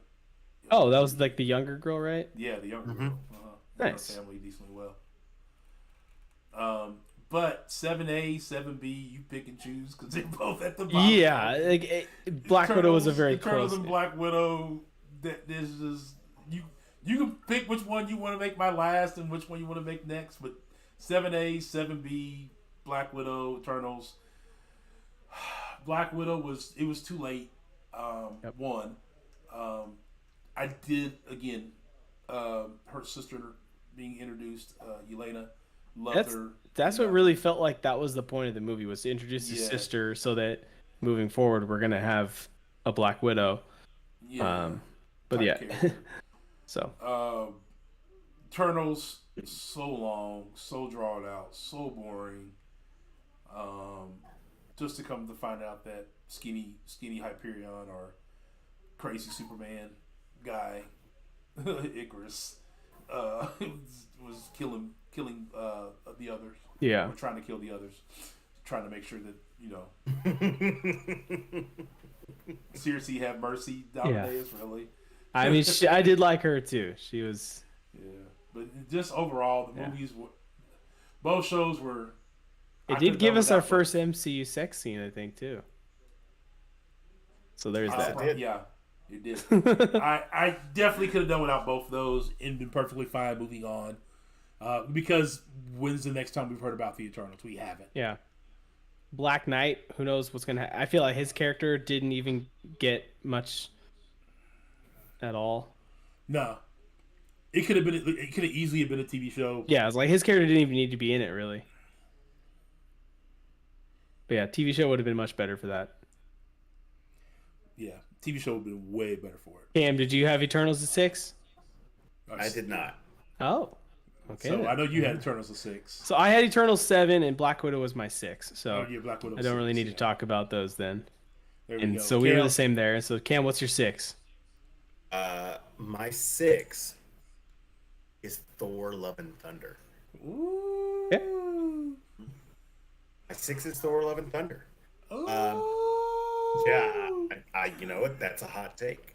I'm not far off, honestly, though. People are not far off from you. I'm not far off on you on this one, so. Here's the thing.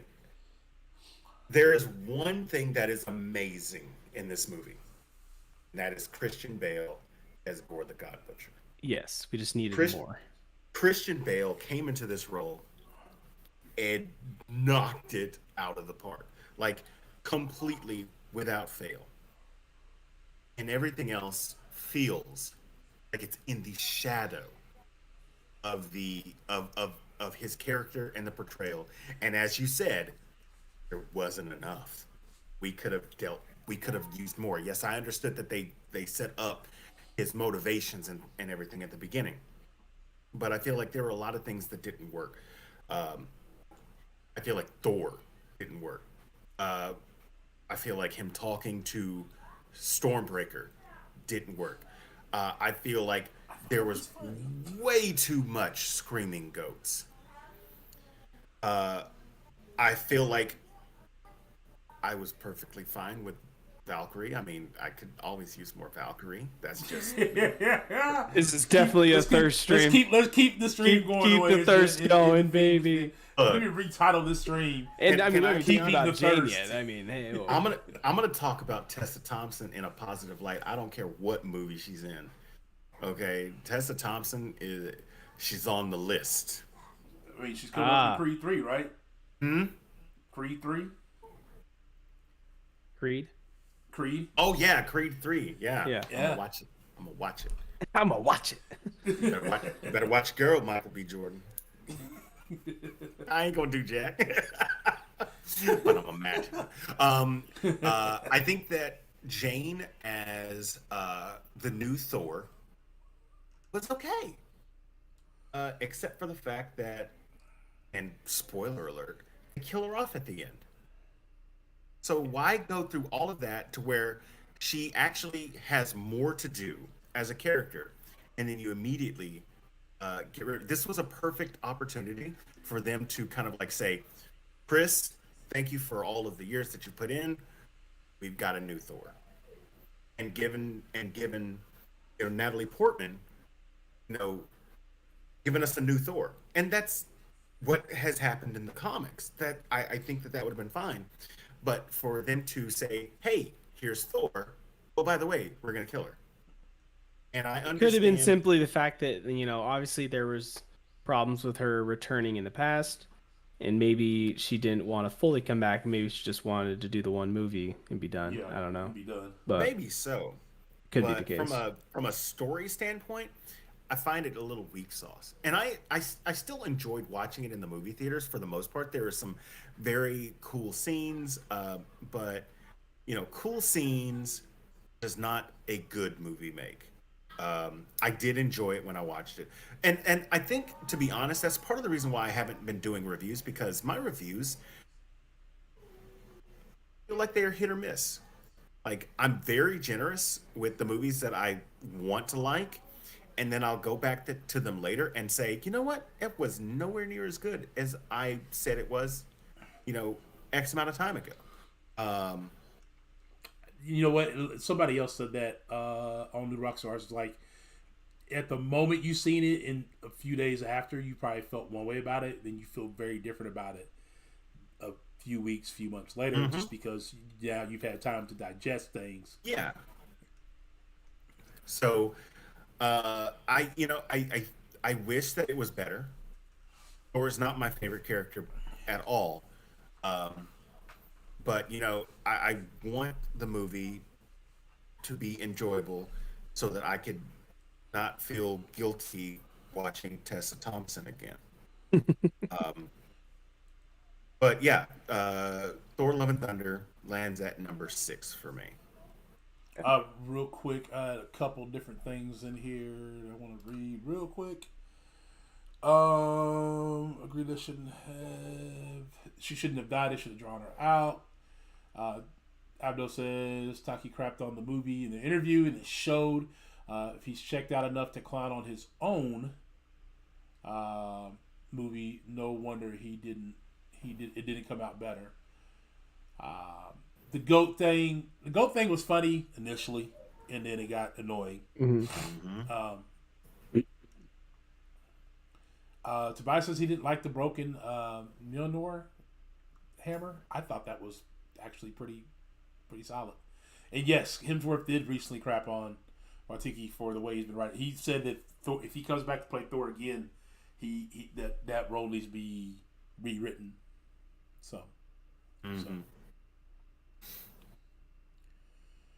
Okay. uh, Uh, and you guys both were like, it's Black Widow Eternals. Yeah. yeah, easily, Yeah. Yep. easily. So I think we're just go straight into our number fives. Yeah. Um, I'll kick it off because we're already talking about it. I put Thor: Love and Thunder at my five. A lot of what you were saying, and one thing that I kind of like, like we said, we needed more gore. We needed more gore in Thor: 4 Love and Thunder. Just a lot of or but yeah. and it kind of ties into what you said about Moon Knight. Like the final scene, the most epic part, we didn't get to see. You have a character by the name of Gore the God Butcher. We saw him kill one god, and it was before he was even the character. It was the one he They didn't say killed at the God, beginning of the the movie. God's butcher. They said the God, one God butcher. Got me on a technicality. Okay. There we go. They didn't plural it. They made it singular. Therefore, we got to see it. um, yeah. Okay. Moving on from that. No, I just think it would have been better if we got more of him fighting other gods and killing them. Even if it had just been in a montage of him fighting, but we just got the montage of like, oh, this god is dead. This god is dead. Oh, here's Lady Sith pleading for her life. So it's just kind of like we didn't actually see him doing the butchering, which obviously maybe it was because of the rating they couldn't put as much of that in there. I don't know, but we needed more of that, and I thought that the going to the gods at what was it Olympus, right? I thought that was a Yeah. really cool. It was a really cool scene. We had a lot of fun Easter eggs in there, um, and I don't know. I felt like they could have gotten more out of that scene though. Zeus was kind of played off as an idiot. And we did actually get a little Mephisto hint in there because it was like in the very background because it was they were announcing which god won the most sacrifices in his name, and in the background you can hear him say that Satan won that. So Yeah. Satan is Mephisto. No, It's in the MCU. No. There you go. Nope. Yep. That happened. All right, number 5 for you, Cam. Yeah. We're gonna keep this train rolling. We're about 2 hours in, so I'm gonna keep Yeah, this yeah, train rolling. Number 5 was the Eternals. I Boo. I agree with a lot. Boo. Boo. Boo the Eternals. Oh, okay. I was about to say, like, what did I do? And they should have been lower. Look, 7 was too high. the reason why I put it as number 5 is that they tried to do something very important, and that's representation. There was a lot of different. Ajax was represented by somebody from the Latinx community. You had Sprite, which was somebody who children could Not have comfortable related in their to. own skin kind of thing. Exactly. Kingo, of course, with the Indian community. You had Phaistos, who was somebody who could be represented by not only the Black and African American community, but also by the LGBTQ community. You had Makari, who was representing, I believe she's also Black. I could be wrong, but she also Deaf. was representing the deaf and hard of hearing community, which my son is deaf and hard of hearing. So I'm like, hey, that's what's up. Nice. Then you've got Gilgamesh representing the Asian community, and then you've got Angelina Jolie, who played Thena, representing the people who like to get dinners at 3:30 in the afternoon. All of these different. Wow. Yeah, I threw that out there. Just call her. So you've old. remembered all their names, by the way. I can't remember any of them. Definitely. I remember Kingo. That was it. And Icarus. I left out Icarus. I left out Druid, and I left out Cersei, which Cersei represented the Asian community. Angelina Jolie representing the bad acting community. Wow. Oh God. Oh, look. Wow. They had a lot of representation there. The story, I understood what they were trying to go for, and they were really trying to do something ambitious. It would have worked so much better as a Disney Plus show. And for that, it gets low, but because I understood the ambition and what they were trying to do, slightly higher than Thor: Love and Thunder for me. So it was on those similar lines with Miss Marvel for you then, kind of why that was ranked higher. Yes, absolutely. I feel like representation is very important. Yeah. And Phase 4 overall has been a big representation thing too. Because even Moon Knight, we didn't even talk about it, is talking about the multiple personality disorder. Yep. Like, every episode, even Hawkeye brought in the hard of hearing deaf community as well. Mm-hmm. So that's been a big focus in Phase 4. One thing I remember when we first started talking together about the Disney Plus shows, Cam had made mention that, and he said it early on. He said, "Watch this be the phase where they're having more inclusiveness, so they're going to be bringing in more." And you said that very, very, very, very early on. I believe after WandaVision. I did, and I was right. You were definitely right about that. This is the second time that I've been completely right about something in Phase 4, well before it had come out. The first time was, it's coming up. Yeah. It's coming up. Planting the seed. Right. So that's 5, right, for both of you? Yeah. Okay. So 5A and 5B, you can pick which way you want. Doctor Strange and Thor: Love and Thunder. I don't care which way you put them. Okay. They fall in those orders for me, just like 7A, 7B, 5A, 5B, or those two, for a few different reasons. The Doctor Strange Multiverse of Madness. There was no multiverses. There weren't enough. We visited like 2 multiverses. I get it. It's a 2.5, 3 hour movie. You can only do so much. But if we're gonna call it the Multiverse of Madness, then let's visit multiple universes. We visited like 2 other ones, I think, besides our own. So there's that. Some of the stuff, it really focused more around Wanda being the antagonist in this one. I really felt like it was more about her. And I made fun of my boy Lefty. He talks about this all the time, but in reality, he's 100% correct. There was more about her being the Scarlet Witch than anything about Multiverse of Madness, anything else. There were some very scenes like the Illuminati. They basically played them like they were nothing when Wanda walked in. She pretty much destroyed all of them with just a waving of a few hands. She essentially Thanos snapped them. Yeah, essentially. Although they defeated Thanos relatively easy. Well, sort of easy. They had to sacrifice their Doctor Strange for it. Evil Doctor Strange, yeah, it definitely was cool. Evil Doctor Strange was cool. The Zombie Strange, which I thought that was kind of like here's a what if tie-in. Zombie Strange, where he took over the body of the dead. Captain Carter, also a what if tie-in. Yeah, what if tie-in for Captain there. So we had a few different tie-ins. We did get to see Charles Xavier for the brief moment he was there before he entered Wanda's mind and she crushed him like he was nothing. I don't know. It just felt off. I don't know.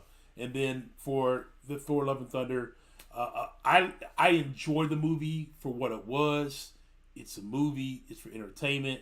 But the story itself was very... If you start picking at the story, which is what we do here, we pick at the story. There was a lot of miss stuff. I didn't mind the comedy. I found some of the comedy funny with him talking to Stormbreaker in the relationship between Thor and Stormbreaker and Thor and the Hammer. So I just found it funny. I enjoyed the Hammer breaking apart. It just kind of showed how things were fractured and put back together because of one word he spoke to the Hammer, although this Hammer never came back together for no other reason but to take care of Jay. Again, just a lot of different small holes in that plot.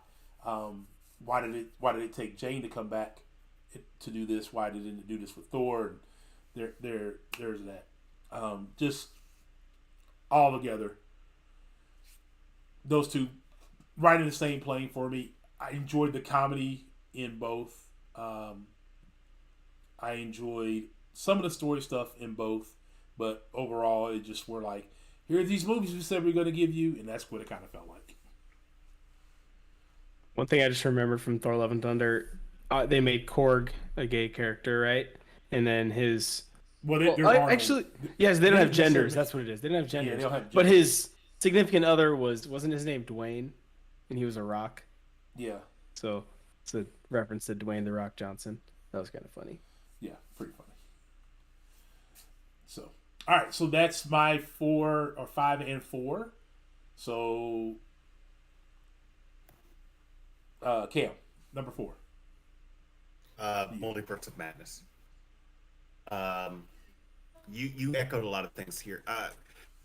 Was Doctor Strange really the star of the movie? I don't think so. I think it was Scarlet Witch. I think that she showed just how powerful she could be, and I feel like they still just scratched the surface on how powerful she really is, which is great. However, this movie is not Scarlet Witch and the quest for, kids. the quest for the kids. This is Doctor Strange in the Multiverse of Madness. Was there a multiverse? We really only got to see one other universe. And then while we were in that universe, we got to see characters that we wanted to see, but only very briefly because they were not being authentically uh, worried about a literal existential threat. Yeah, they didn't take her seriously. I thought it was great. We got to see Patrick Stewart reprise his role as Professor X. I thought it was amazing fan service to see John Krasinski play Reed Oh, yeah. Richards. I so hope he comes back and is Reed Richards. I just don't think it's gonna happen. Yeah, no, I don't think it will either. However, I remember being in the theater, and at this point I've still only watched it once. I remember being in the theater when they were confronting Wanda, and Reed Richards says, "What does he say?" He says, Black Bolt can kill you with Right, with just a whisper. Like, And why would you tell her And that? I'm thinking to myself, would the smartest man in the world really give away a strategic advantage? Yeah, I don't think so. And so they made awful decisions in this movie, for the sake of spectacle, I believe. Um, there were just some things that I didn't care for, and here I feel like a villain here in this case. The fight with Evil Strange and 616 Strange with the music fight, I didn't love it. That And was very everybody- cheesy. I didn't like Everybody it. was talking about how much they enjoyed it, and I sit there and I just don't say anything. I'm just like, because I wasn't in love with it. I wasn't in love with it. I mean, the scene between the Illuminati and Scarlet Witch was entertaining, but I wasn't in love with any fight. Yeah, the fact of the matter is, I shouldn't see Stephen Strange struggle with anyone. With the exception of maybe Wanda Maximoff, he shouldn't be struggling with Gargantos. Right. It's so, from a storytelling standpoint, I was disappointed with Multiverse of Madness. I wish it was better. I like the fan service in Act 2, but Act 1 and 3, not my cup of tea. Gotcha. Captain. Number I 4. have a special guest. Hi, River. See that? Rivers here. River has joined the stream. Yes. So, what are we on? 4, right? Yeah. So I'll actually say my 4 and 3 since you guys already talked about what I have at 3. I don't want to drag it on any longer. So I had Doctor Strange at number 3. 4 for me, I have Shang-Chi. Which they were very closely interchangeable on these two for me. Kind of came down to, for me, the same thing that put Loki over the edge over WandaVision was I think Doctor Strange has more of an impact moving forward in the MCU than Shang-Chi did. Shang-Chi, however you want to supposed to say it. Shang-Chi, I think it was really good. Again, kept on the theme of inclusiveness in Phase 4. We obviously hadn't seen this side of the MCU at all, and it added a lot of fun things. It had some of the absolute best fight scenes. The bus scene. I'm reading some of the comments. I am too. El Yeah. Gato. They're disappointed in you. That's what They're being mean. Abdo's very disappointed in you. The disrespect. Captain Well, you know, Shang-Chi at 4 unsub. Shang-Chi. Wow. Wow, guys. Okay. Whatever. All Come right. on, Rizzo. I just thought that, I don't know, the story wasn't as good as some of the other ones. Okay? Kill me. Unsubscribe. They're not Don't going to kill me. kill you. Don't kill me, but cancel me or whatever. Don't say that cancel culture is real, bro. I know, It'll right? come at you. I've already It done will it at this come point. at you. So I think that bus fight scene is one of the best choreographed fight scenes. It was very good. And just his fighting in general was very fun to watch. It's been a little while since I've honestly seen the movie, and I'm not remembering everything about it as to why I didn't like it as much. I just think some of it felt kind of cheesy. The getting the character back again from Iron Man 3. Mm-hmm. He was funny, but at the same time, it was kind of just like whatever. Um, I'm just trying to read the comments now. Seemingly, Captain's afraid now he's about to get canceled. I'm like, oh, they hated me. Like I said, I started it out. I said these both are interchangeable. Okay, guys, they're like 1 and 2, like 3 and 4, like they're 3A, 3A, 3B. The reason though I like Doctor Strange more, like I said though, because I think it has more of an impact moving forward on what's going to happen in the MCU. Obviously, introducing the multiverse, and that's like the multiverse saga is the next step of what's happening.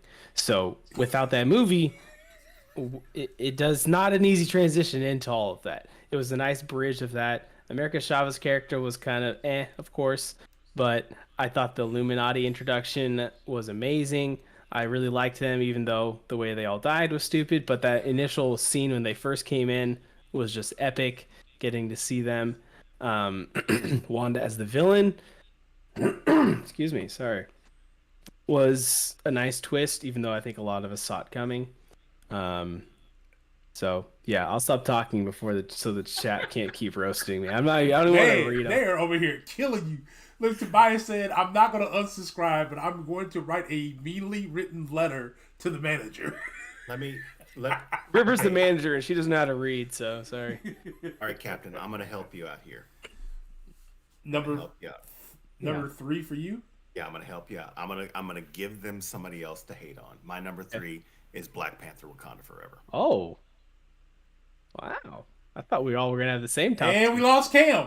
All right. Cam. Don't hate me anymore, guys. My number 3 is Black Panther: Wakanda Forever, and I can tell you exactly why it's my number 3. Cap don't look like Professor X after chat. Yeah, see, everybody's saying Cap, you're off the hook. Hey, remember them 1,000 subscribers you got to on YouTube? They all just left. That's okay. I'm on Twitch now, and I got 1,000 followers there, baby. Oh man, we gotta get over there. Hey, we gotta get over there. We gotta post on it. Cancel Virtuous Hobbs. He doesn't like Black Panther. Oh, I kind of enjoyed it. No. You said it. You said it. You don't like it. Here's the thing.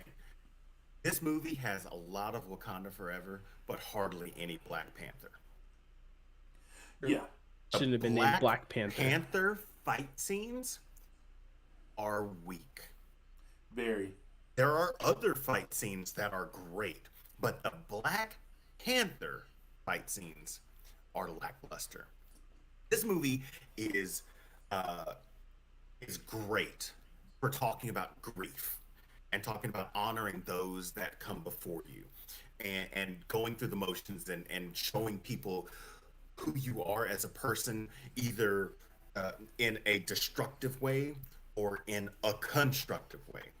There are things that this movie does great, but from a Marvel perspective, this movie drops the bar as far as heroes are concerned. And this is going to be slightly spoilery. Riri Williams was not good in this movie. There are people that, you can say, oh, this person's great. And I talked about it. I said Namor is great. Queen Ramonda's great. M'Baku filled in a hole that was needed in this movie.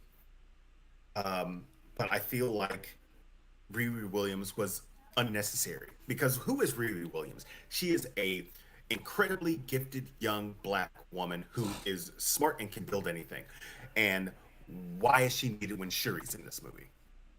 Who is a young Black gifted woman who can build anything and is a genius. She is excessive. She's redundant.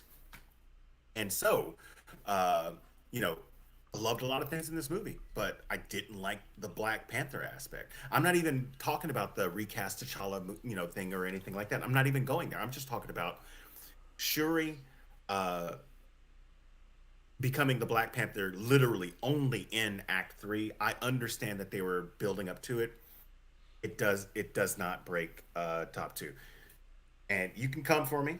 That's fine. Some people saying they wasted Riri's origin. I that's just how I feel about it. I agree. So there you go.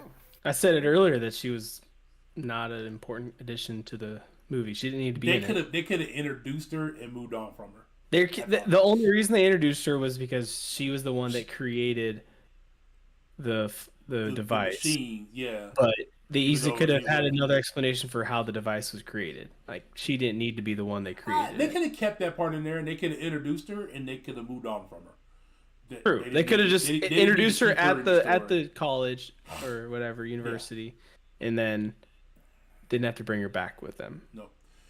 Real quick, $2 super chat from Wolf of Ice saying, "I see 3 clowns on live stream. What a shock." I don't know which clowns you're speaking of. I read that just because it was a super chat, and that's it, Wolf. That's it. So number 3 for Captain was the interchangeable one. Doctor Strange or Shang-Chi. Number 3 for Cam is the one that's going to get him canceled. Black Panther Wakanda Forever from the community. The community just called. They want your card, sir. And I hadn't had my card in 7 years. That's because did you blip? Was that why? Does that count though, or? No, it's just I refused to eat chitlins. I didn't care to watch. I still haven't seen Boys in the Hood. What? They just oh yeah, your card's gone. That's right. I told you, my card's been gone. Look, but here's the thing. I still try to represent because, I canceled Kanye back when he talked about slavery was a choice, and now everybody's getting on the bandwagon. I've been there. No. I canceled Kanye long before that. Mm-hmm. Long before that. Let's see. So who's your number 3? My number 3 was Shang-Chi. Okay. And the reason why is because my number 2 was Black Panther.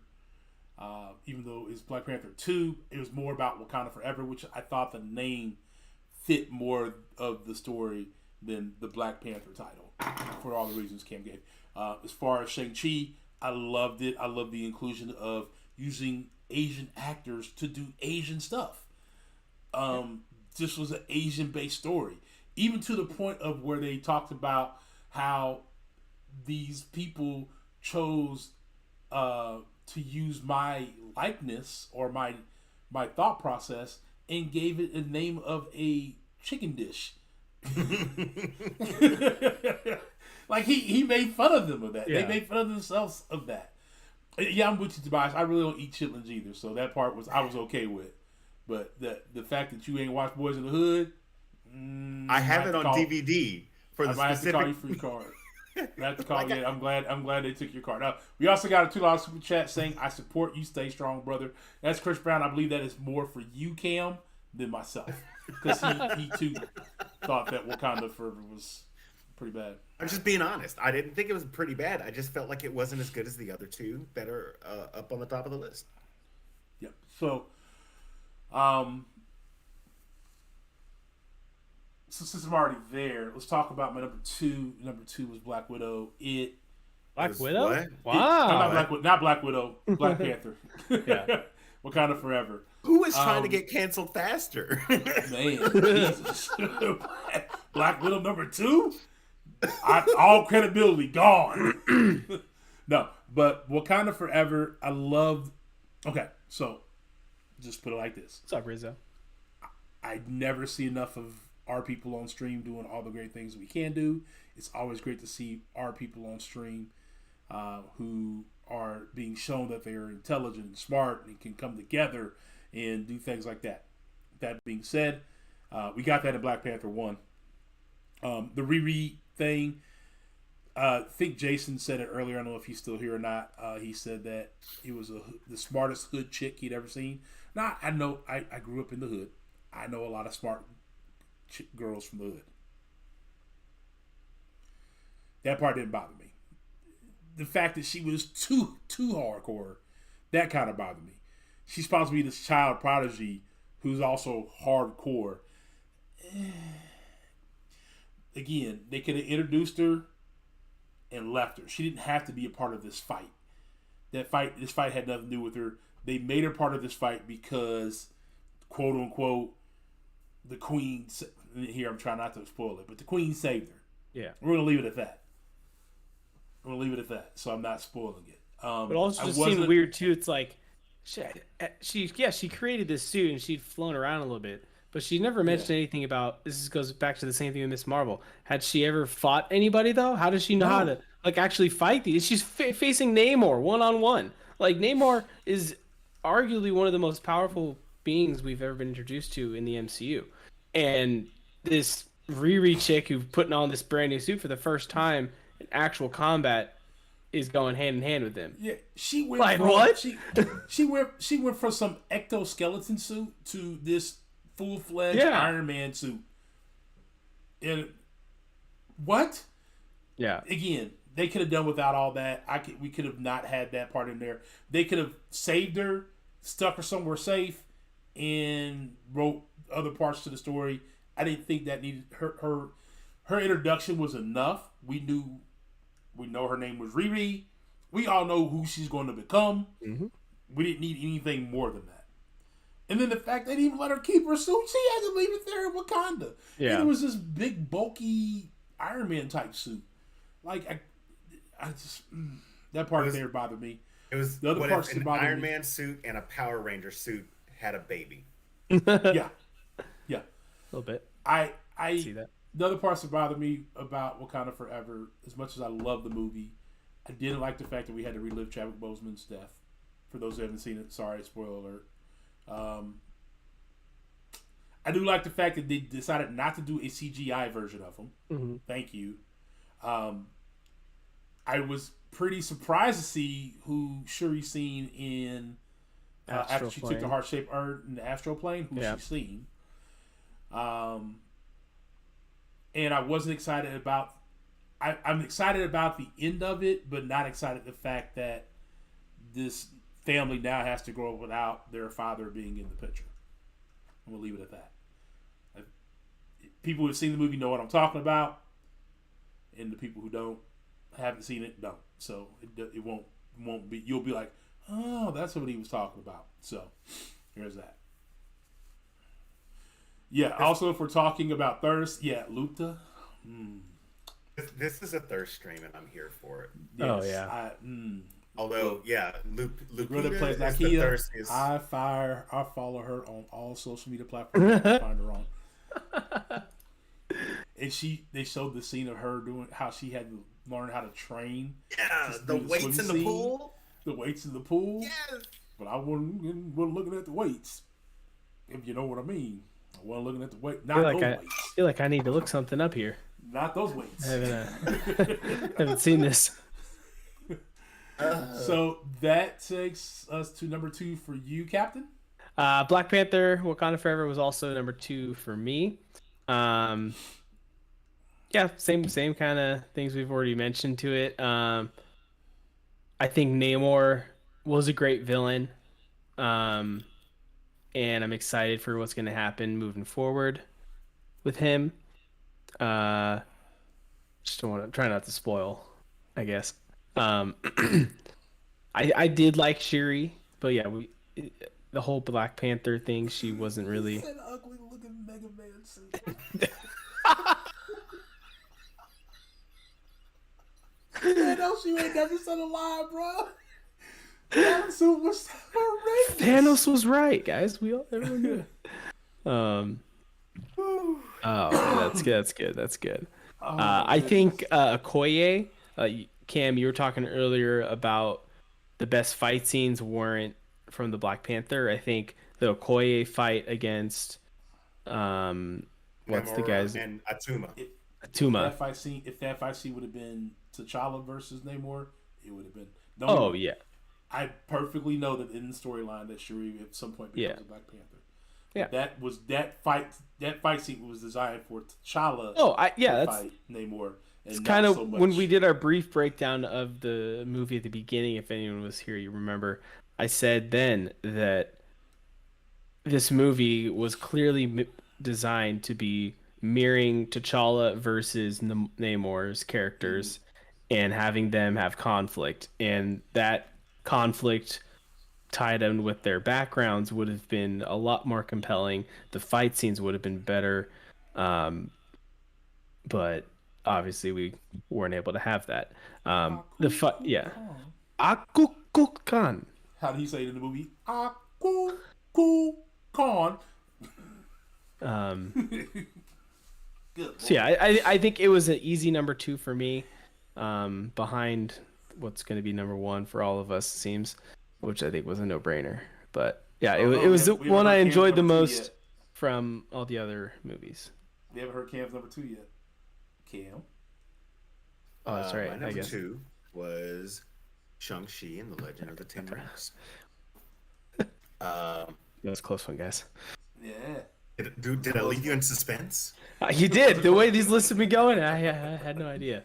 Yeah, Shang-Chi and the Legend of the Ten Rings. I feel like it was a great ode to that old style kung fu movie.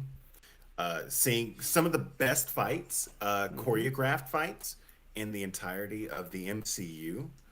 A great villain with the true Mandarin and was it Ken Lung? I believe that's his name.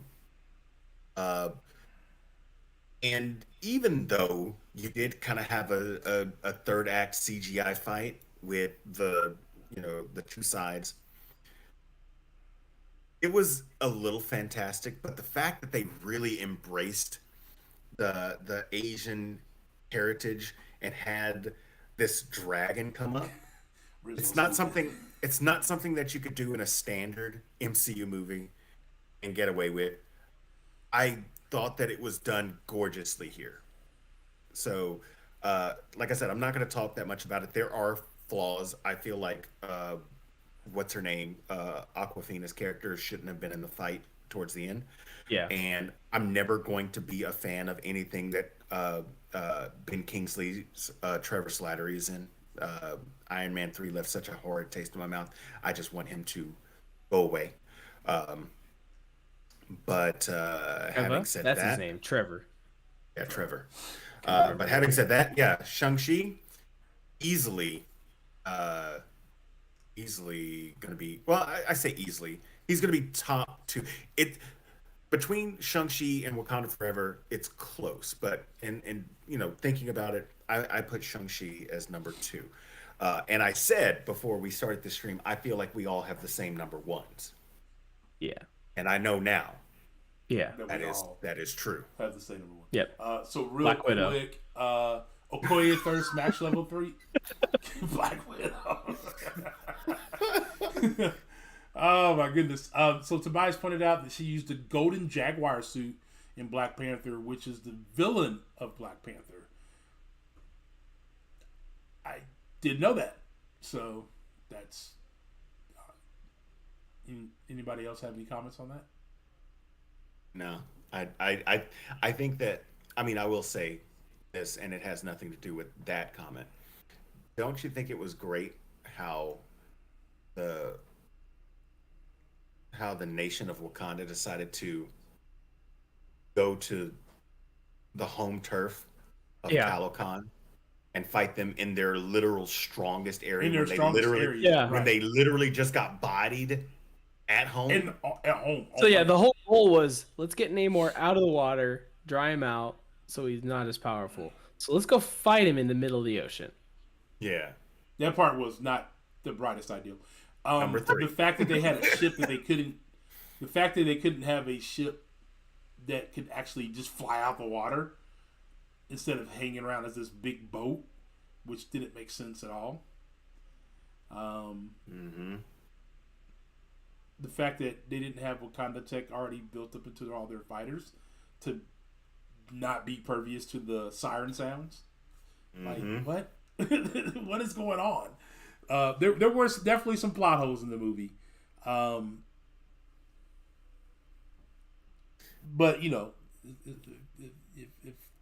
if what's your name's in it, I'm good for it. All right, so on to our number 1. Number 1. It's a little movie by the name of, Before we do that, since we all know what our number 1s are,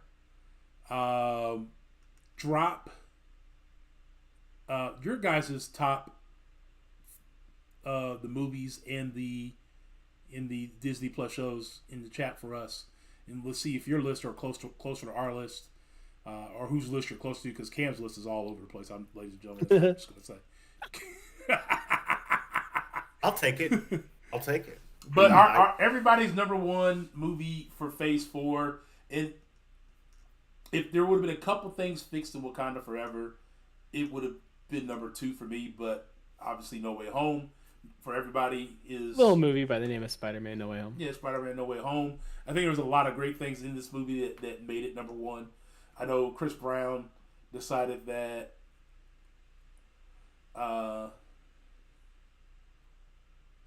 I'm reading okay. All right. Mortal Gamers. Sorry, I hope everyone has seen Black Panther 2. Most disappointing part to me, no Doom cameo.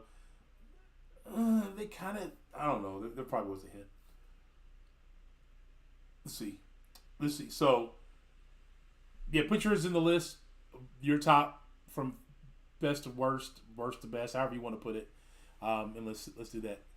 Let's dry them out with heaters. I mean, yeah, sort of. That part actually made sense, Larson, believe it or not. Diffusion. Same way you would dry out a plant.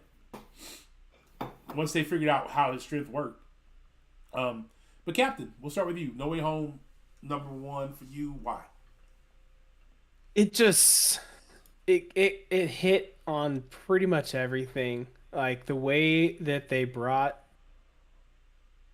the other Peters into the universe and the way that they tied them in to help our Peter, Tom Holland's Peter, the whole like the first time, pretty much every time I watch it, because I have watched it multiple times now, when they're having the whole like with great power comes great responsibility moment, and they're like, oh, because Uncle Ben said it, and like you just get goosebumps. At least I did. And the finale fight scene, just like them swinging around with each other, the banter back and forth, and working in the lab together. It's just like they could not have done too much of those three together, and it wouldn't have. They could have done way more, and it still wouldn't have been enough for me. The part of it that I didn't really care for was the whole college acceptance stuff. Like that felt a little bit filler, which I don't know if you guys ended up seeing the re-release of it earlier this year with the the extra scenes. Yeah. Okay, well, they didn't really add a bunch in.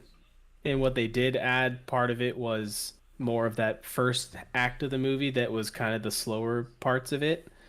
And some of the college acceptance kind of stuff. But yeah, just beginning to end, the villains, all the villains, well, not all the villains, but a few of them stood out way more than others. Obviously, Willem Dafoe, Goblin, he crushed it, coming back, acted like he just hasn't stopped playing the role since the day one. Dr. Octopus was good. Michael J. Fox. Michael J. Fox, really? You know what I mean. Electro, he was good. Say Electro. Just trying to get canceled. Jamie Foxx. That's the one. I don't even know why I said Michael J. Fox. It sounds like a fun epic rap battle of history. Yeah. Michael J. Fox. Yeah. Jamie Foxx. Bring it. Yeah, I just loved it beginning to end. And yeah. I could watch it today and I'd still enjoy it. Yep. Too bad it's not on Disney Plus. Yeah. Cam, your reasons for Spider-Man No Way Home? Okay, so number one, it's one of the greatest Spider-Man movies ever made. I'm not going to say it's the greatest because that's debatable. But I had planted a seed earlier. Back in 2020. I made a video back when I posted videos on my YouTube channel. Boy. And it said the 5 things that Spider-Man 3 needs to have.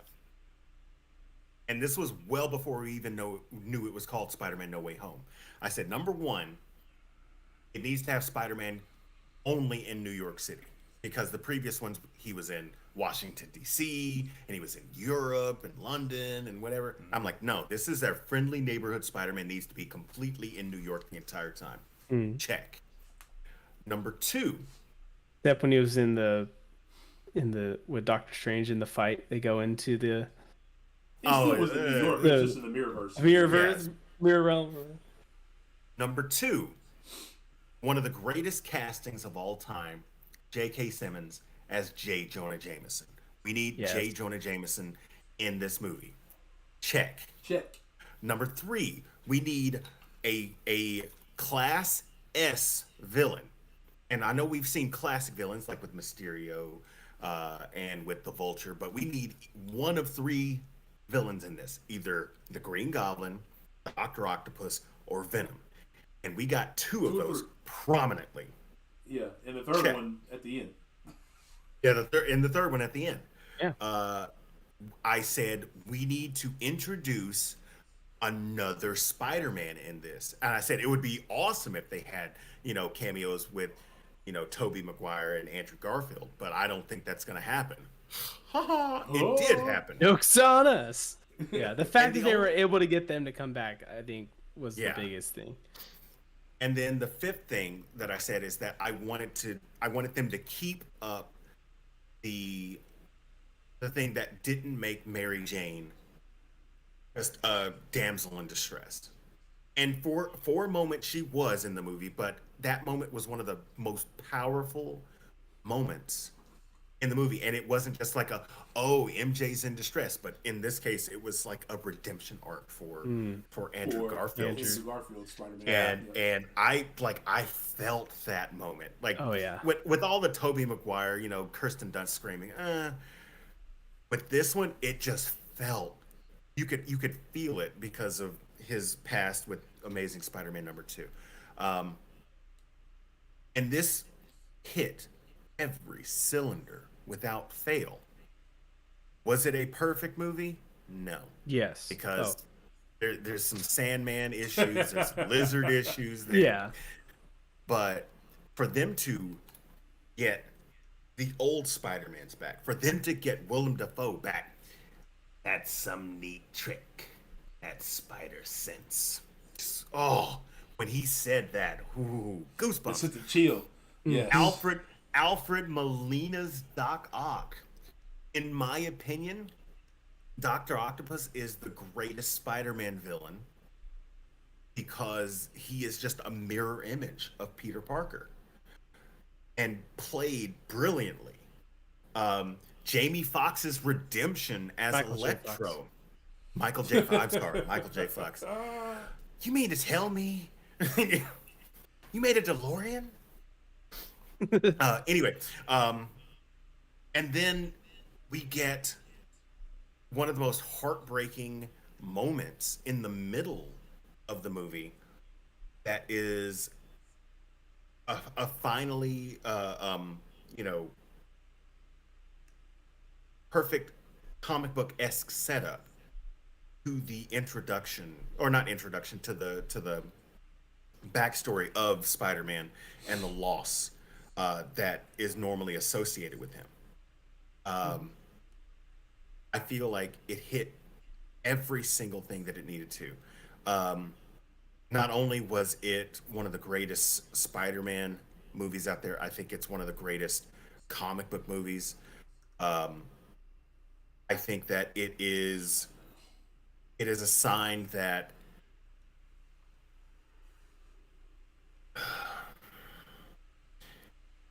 it's a sign that this multiverse saga is going to be amazing if they keep that sort of energy up. Yeah. And when they actually embrace the multiverse side of things, it's going to be fantastic. The only thing that I would have wanted, and I know that it worked because they said, "Show me Peter Parker." I only wish that they would have said, something along the lines of "Show me Spider-Man," and we could have gotten a couple of others. I would have loved to have seen a couple of others. Yeah. Like when Electro said, "Oh man, I thought she was a black kid from Brooklyn." That Electro scene is kind of nod. one of the things that is like a big question mark for me, because the whole plot is like, okay, so the way the spell ended up working was everyone that knew who Spider-Man was dragged in, but Electro clearly didn't know. He didn't know who he was. He didn't know Peter Parker was Spider-Man. No. So how did he even get brought in the first place? Yeah, that one was a definite, I don't think he actually knew. I mean, he definitely did, because at the end he's like, "Oh, I thought you were going to be black." Yeah. Um, Fan service, check. Yeah. Great villains, check. Fun action scenes, check. Um, yeah, it Good was every banter. it was everything that I wanted in not only a Spider-Man movie but an MCU movie. Easily for me, easily number one. Yeah, Yep. for sure. For All right. me, ever since it came out, it has not just for the Phase 4 movies, it's become my favorite MCU movie, like overall. A hot take, I know. And You know for what? me, There. and this is why. And I honestly, I've talked to a lot of people, and I feel bad for them when they say like, "Oh, I never watched the Amazing Spider-Man movies because I never heard. I heard they were not that good, or oh, I didn't see all of the Tobey Maguire ones." It's like for those that have watched all of those, shut up, Abdo. I'm not listening to you. I'm also looking at Mike Middleton's comment. Michael J. Fox knew Spider-Man, but the spell got confused and pulled in Jamie Fox. It happens. Jamie Foxx. What? Where am I? What the? Oh man, that's funny. Um, but yeah, so it's just like yes, Endgame was the lead up of all of the MCU movies, but this one felt like it just tied in. I thought It Infinity tied in Wars was better than Endgame, and I thought Infinity Wars is probably my favorite movie of all. those. That Yeah, followed those two are. I very always. closely by Civil War and Falcon and the Winter Soldier. Not Falcon and the Winter Soldier. Captain America. Captain the Winter America Soldier. and the Winter Soldier. Yeah. Yeah, Civil War is definitely up there too. And Black Endgame Panther. and shut up, cat. Cat's disagreeing with you. Don't tell him to be quiet. You have an opinion, River. Yeah. It just tied in all three of those franchises together so perfectly, and I just yeah it really hit me in the obviously like Endgame and Infinity War did too, but when I first saw No Way Home, I was like, this is my favorite. I'm like, maybe it's just recency bias. I don't know. But now looking back, still like, I think I still put it at my number one. But it's a close one between, of course, like Infinity War and Endgame. They're all right up there. Yeah. Larson, I seen your comment of I'm something of a scientist myself. Yeah, yeah. William Dafoe's lines were just just great. on point. On point. Yeah. You gotta put that rasp in it, you know? I'm something of a scientist myself. Something of a scientist myself. Yeah, yeah, yeah. Just on point for sure. Sorry, while you guys were talking, I was over here looking at Tiana Paris's pictures online. That's some thirst trick you've got right there. Let's see. So, obviously, my number one was also Spider-Man: No Way Home. No way. Very, very close second was Black Panther for the purposes of a lot of stuff that I said early on. But No Way Home definitely checked a lot of boxes, like Cam said, for things that you wanted to see, things that you were excited to see. They held it under wraps. Like we heard that Andrew Garfield and Tobey Maguire might be part of it and reprising their roles as their Spider-Man. We obviously knew Doc Ock and We knew Doc Ock and we knew William Dafoe had said they're going to be in it. So we were like, oh, okay, well, that's cool. So we didn't know what else we were going to get. We had just seen Venom. And Sony, probably one of their better movies of their Marvel and universe, the end credits of that too. Yeah, in the end credits, it was No Way Home. But they definitely, I think they're back in talks with Marvel again to try to do another Spider-Man set of movies. But I was initially, and I said this in our breakdown, I was initially upset the way they handled the end of Spider-Man No Way Home by making everybody forget who he was. But I was reminded at that point in time there were no contract talks. We didn't know if we were going to be able to do another Spider-Man movie with the MCU. So they had to leave an open door that could also be closed. But so really glad to hear that they're coming back with that. So that's our list. I've seen some of your guys' list. Some of you guys had different top threes than we did on both the movies and TV You're shows. all wrong. We're the ones on screen, so we're right.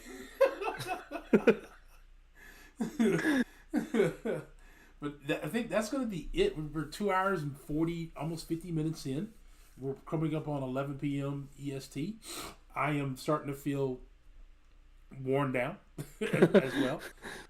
There's a lot that went into this. Yeah, a lot to go in this. Maybe stupid if they didn't continue the cash cow that is Spider Man. Well, it wasn't the MCU, it was Sony. And Sony was going to try to do their own thing again, which we all know how those usually turn out. Yeah, we know how that works out.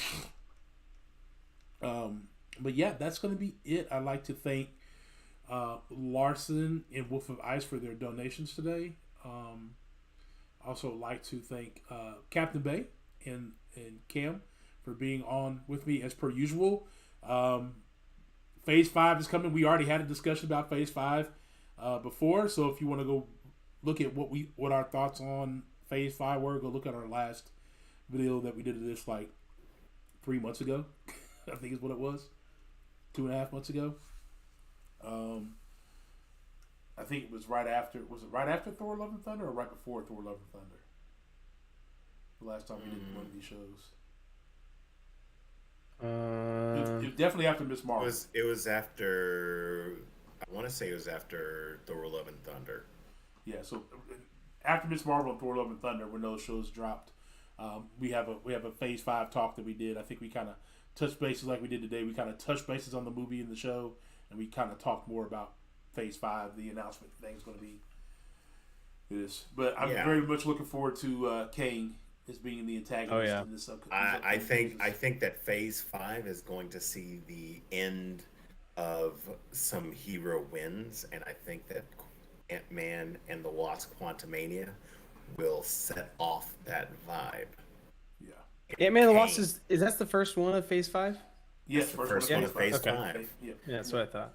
I know, as much as I know people want to say it was the weakest phase, it wasn't a weak phase. It was a reset phase, which in terms, I guess, probably made it weak, but it had to happen. You can't start a whole new set of arc where we had the Infinity Saga for phases 1, 2, and 3. You can't say, oh, okay, now we're gonna just keep continuing this. We're gonna just keep continuing having Infinity War type movies for every movie going forward. No, you can't do that. You gotta restart the phase. You gotta restart the storyline. So Phase 4 became the weakest because it had to do that. I mean, if you want to call Spider-Man No Way Home weak, that's on you. He already has. And 4 of us can get canceled because we're already. Yeah. Hey, I'm not getting canceled. I can't cancel myself. You know, if I'm gonna get canceled, I'm gonna keep watching that She-Hulk twerk video.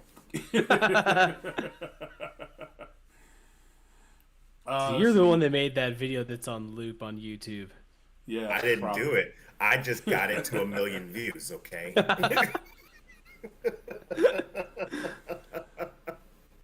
Let's see. So yeah, that's gonna be it.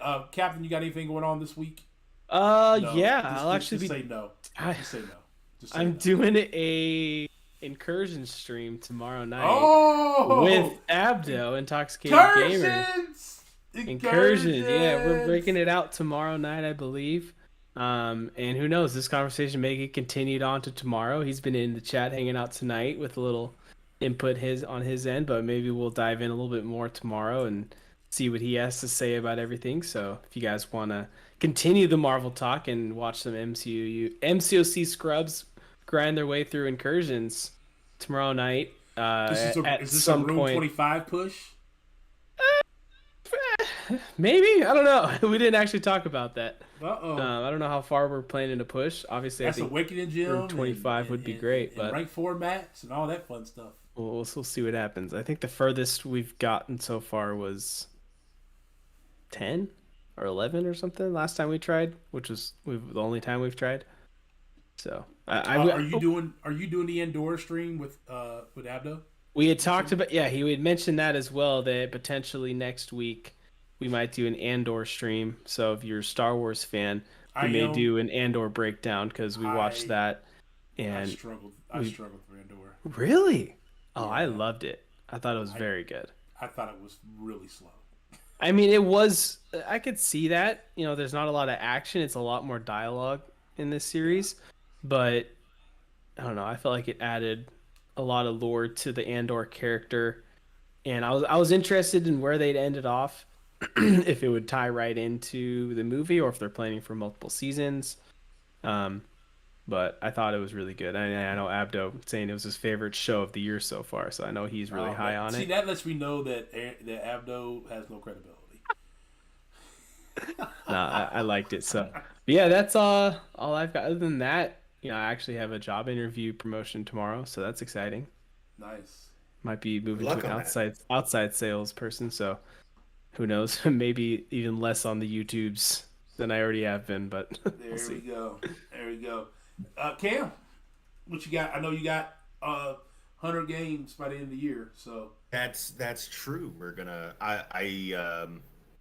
I'm actually gonna be streaming here in about an hour. Gonna be playing some Fall Guys. Taking a break Ooh, love Fall after Guys. we finished God of War Ragnarok, which I really loved. Gonna be doing some more streams later on in the week. Um, I think we're gonna play some Gotham Knights, Darkwing Duck. I've got plenty of other games that I'm gonna continue with. Shadow of the Colossus, Okami, Grand Theft Auto, Vice City Stories, like quite a different array. And I've literally got 6 consoles set up with 2 others that I can set up to stream from. So if you're a fan of a variety stream, if you're a fan of action adventure, cool communities with lots of different channel redemptions, there's the link in the chat right there. You can also check me out. pinned up top as well. And also, there's the merch store. If you want to pick up, and I know Captain Bay was talking about this shirt, this "Make Asgard Great Again" right here. You can pick that up. Actually, until Monday, it's 25% off because I did a Black Friday, and I'm going to continue it to a Cyber Monday sale.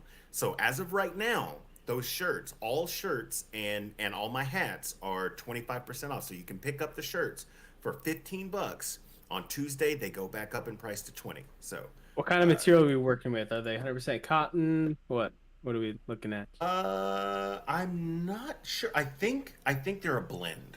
I think they're Okay. 80 cotton, 20 uh uh polyester, kind of blend. But I've got 2 different shirts that I use, like, and like there are different designs. So like I've got a they're usually a combination of things. Like this one is of course it's a Loki shirt, but it also has some political satire in it. Oh, I I've didn't got even a catch that. Oh, wow. That's funny. You didn't catch that? I've got I had a no idea. Macho Man and Kool-Aid Man shirt Oh combo. yeah. You got the oh yeah there. There's a the Darkwing Duck shirt that I have there is a mix with Red Dead Revolver or Red Dead Redemption. Nice. Um, and oh god, there's another shirt that I have that I can't think of.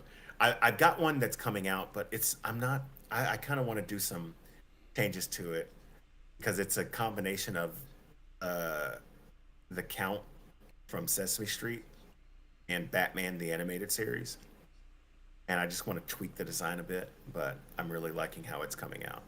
Yeah, so that's what I've got going on. Cool. Nice. Let's see. I have Vegas Battleground tournament on Wednesday. I think it's 6 p.m. EST. So that'll be an early stream for me. Then I probably will follow that back up with my normal stream time on Wednesday. We'll see what's going on. I may or may not, but definitely going to get at least that stream on Wednesday, at least one, possibly two, and then Friday we'll go back to some stream of either we'll have a stream of probably some incursions, maybe solo or with somebody. I haven't decided yet. And then I got War number 7. I got to do the voiceover for. I'll probably drop on Tuesday. War number 8. I thought I was recording and I didn't, but yeah, I just wasn't feeling great this weekend, so I just didn't finish recording the rest of it. That. Excuse me. And then we got War 9. that should hopefully be out sometime this week as well. Yeah, I seen your cat. I was like, first I was looking like, what is that? And then I realized it was the tail of the cat flipping up there. She was jumping up on the. She likes to jump and stand on top of the chair up there. I don't know how she fits on there because she's so fat. It doesn't fall, but yeah. Ooh, well, all right then. We'll catch up with everybody. That's everybody's schedules next week. Follow us on Twitter. Follow us on Twitch for Cam. His Twitch is up above. OnlyFans for me. What? And then Captain Bay's OnlyFans. And then if you want thirst pictures, we all have our own thirst pictures. Yeah, we're gonna have a thirst stream here soon. Actually, that's what this one was. Top 10 thirsts of the MCU. Yep. All right, cool. That's gonna be it. 3 hours on the mark. Hey, quick little stream, guys. It was almost as long as a Lord of the Rings movie. Almost. Thank you guys for hanging out with us. We appreciate it. We'll catch up with you on the next one. Again, tonight, Cam will be on Twitch, so check him out there. There you go. Until next time.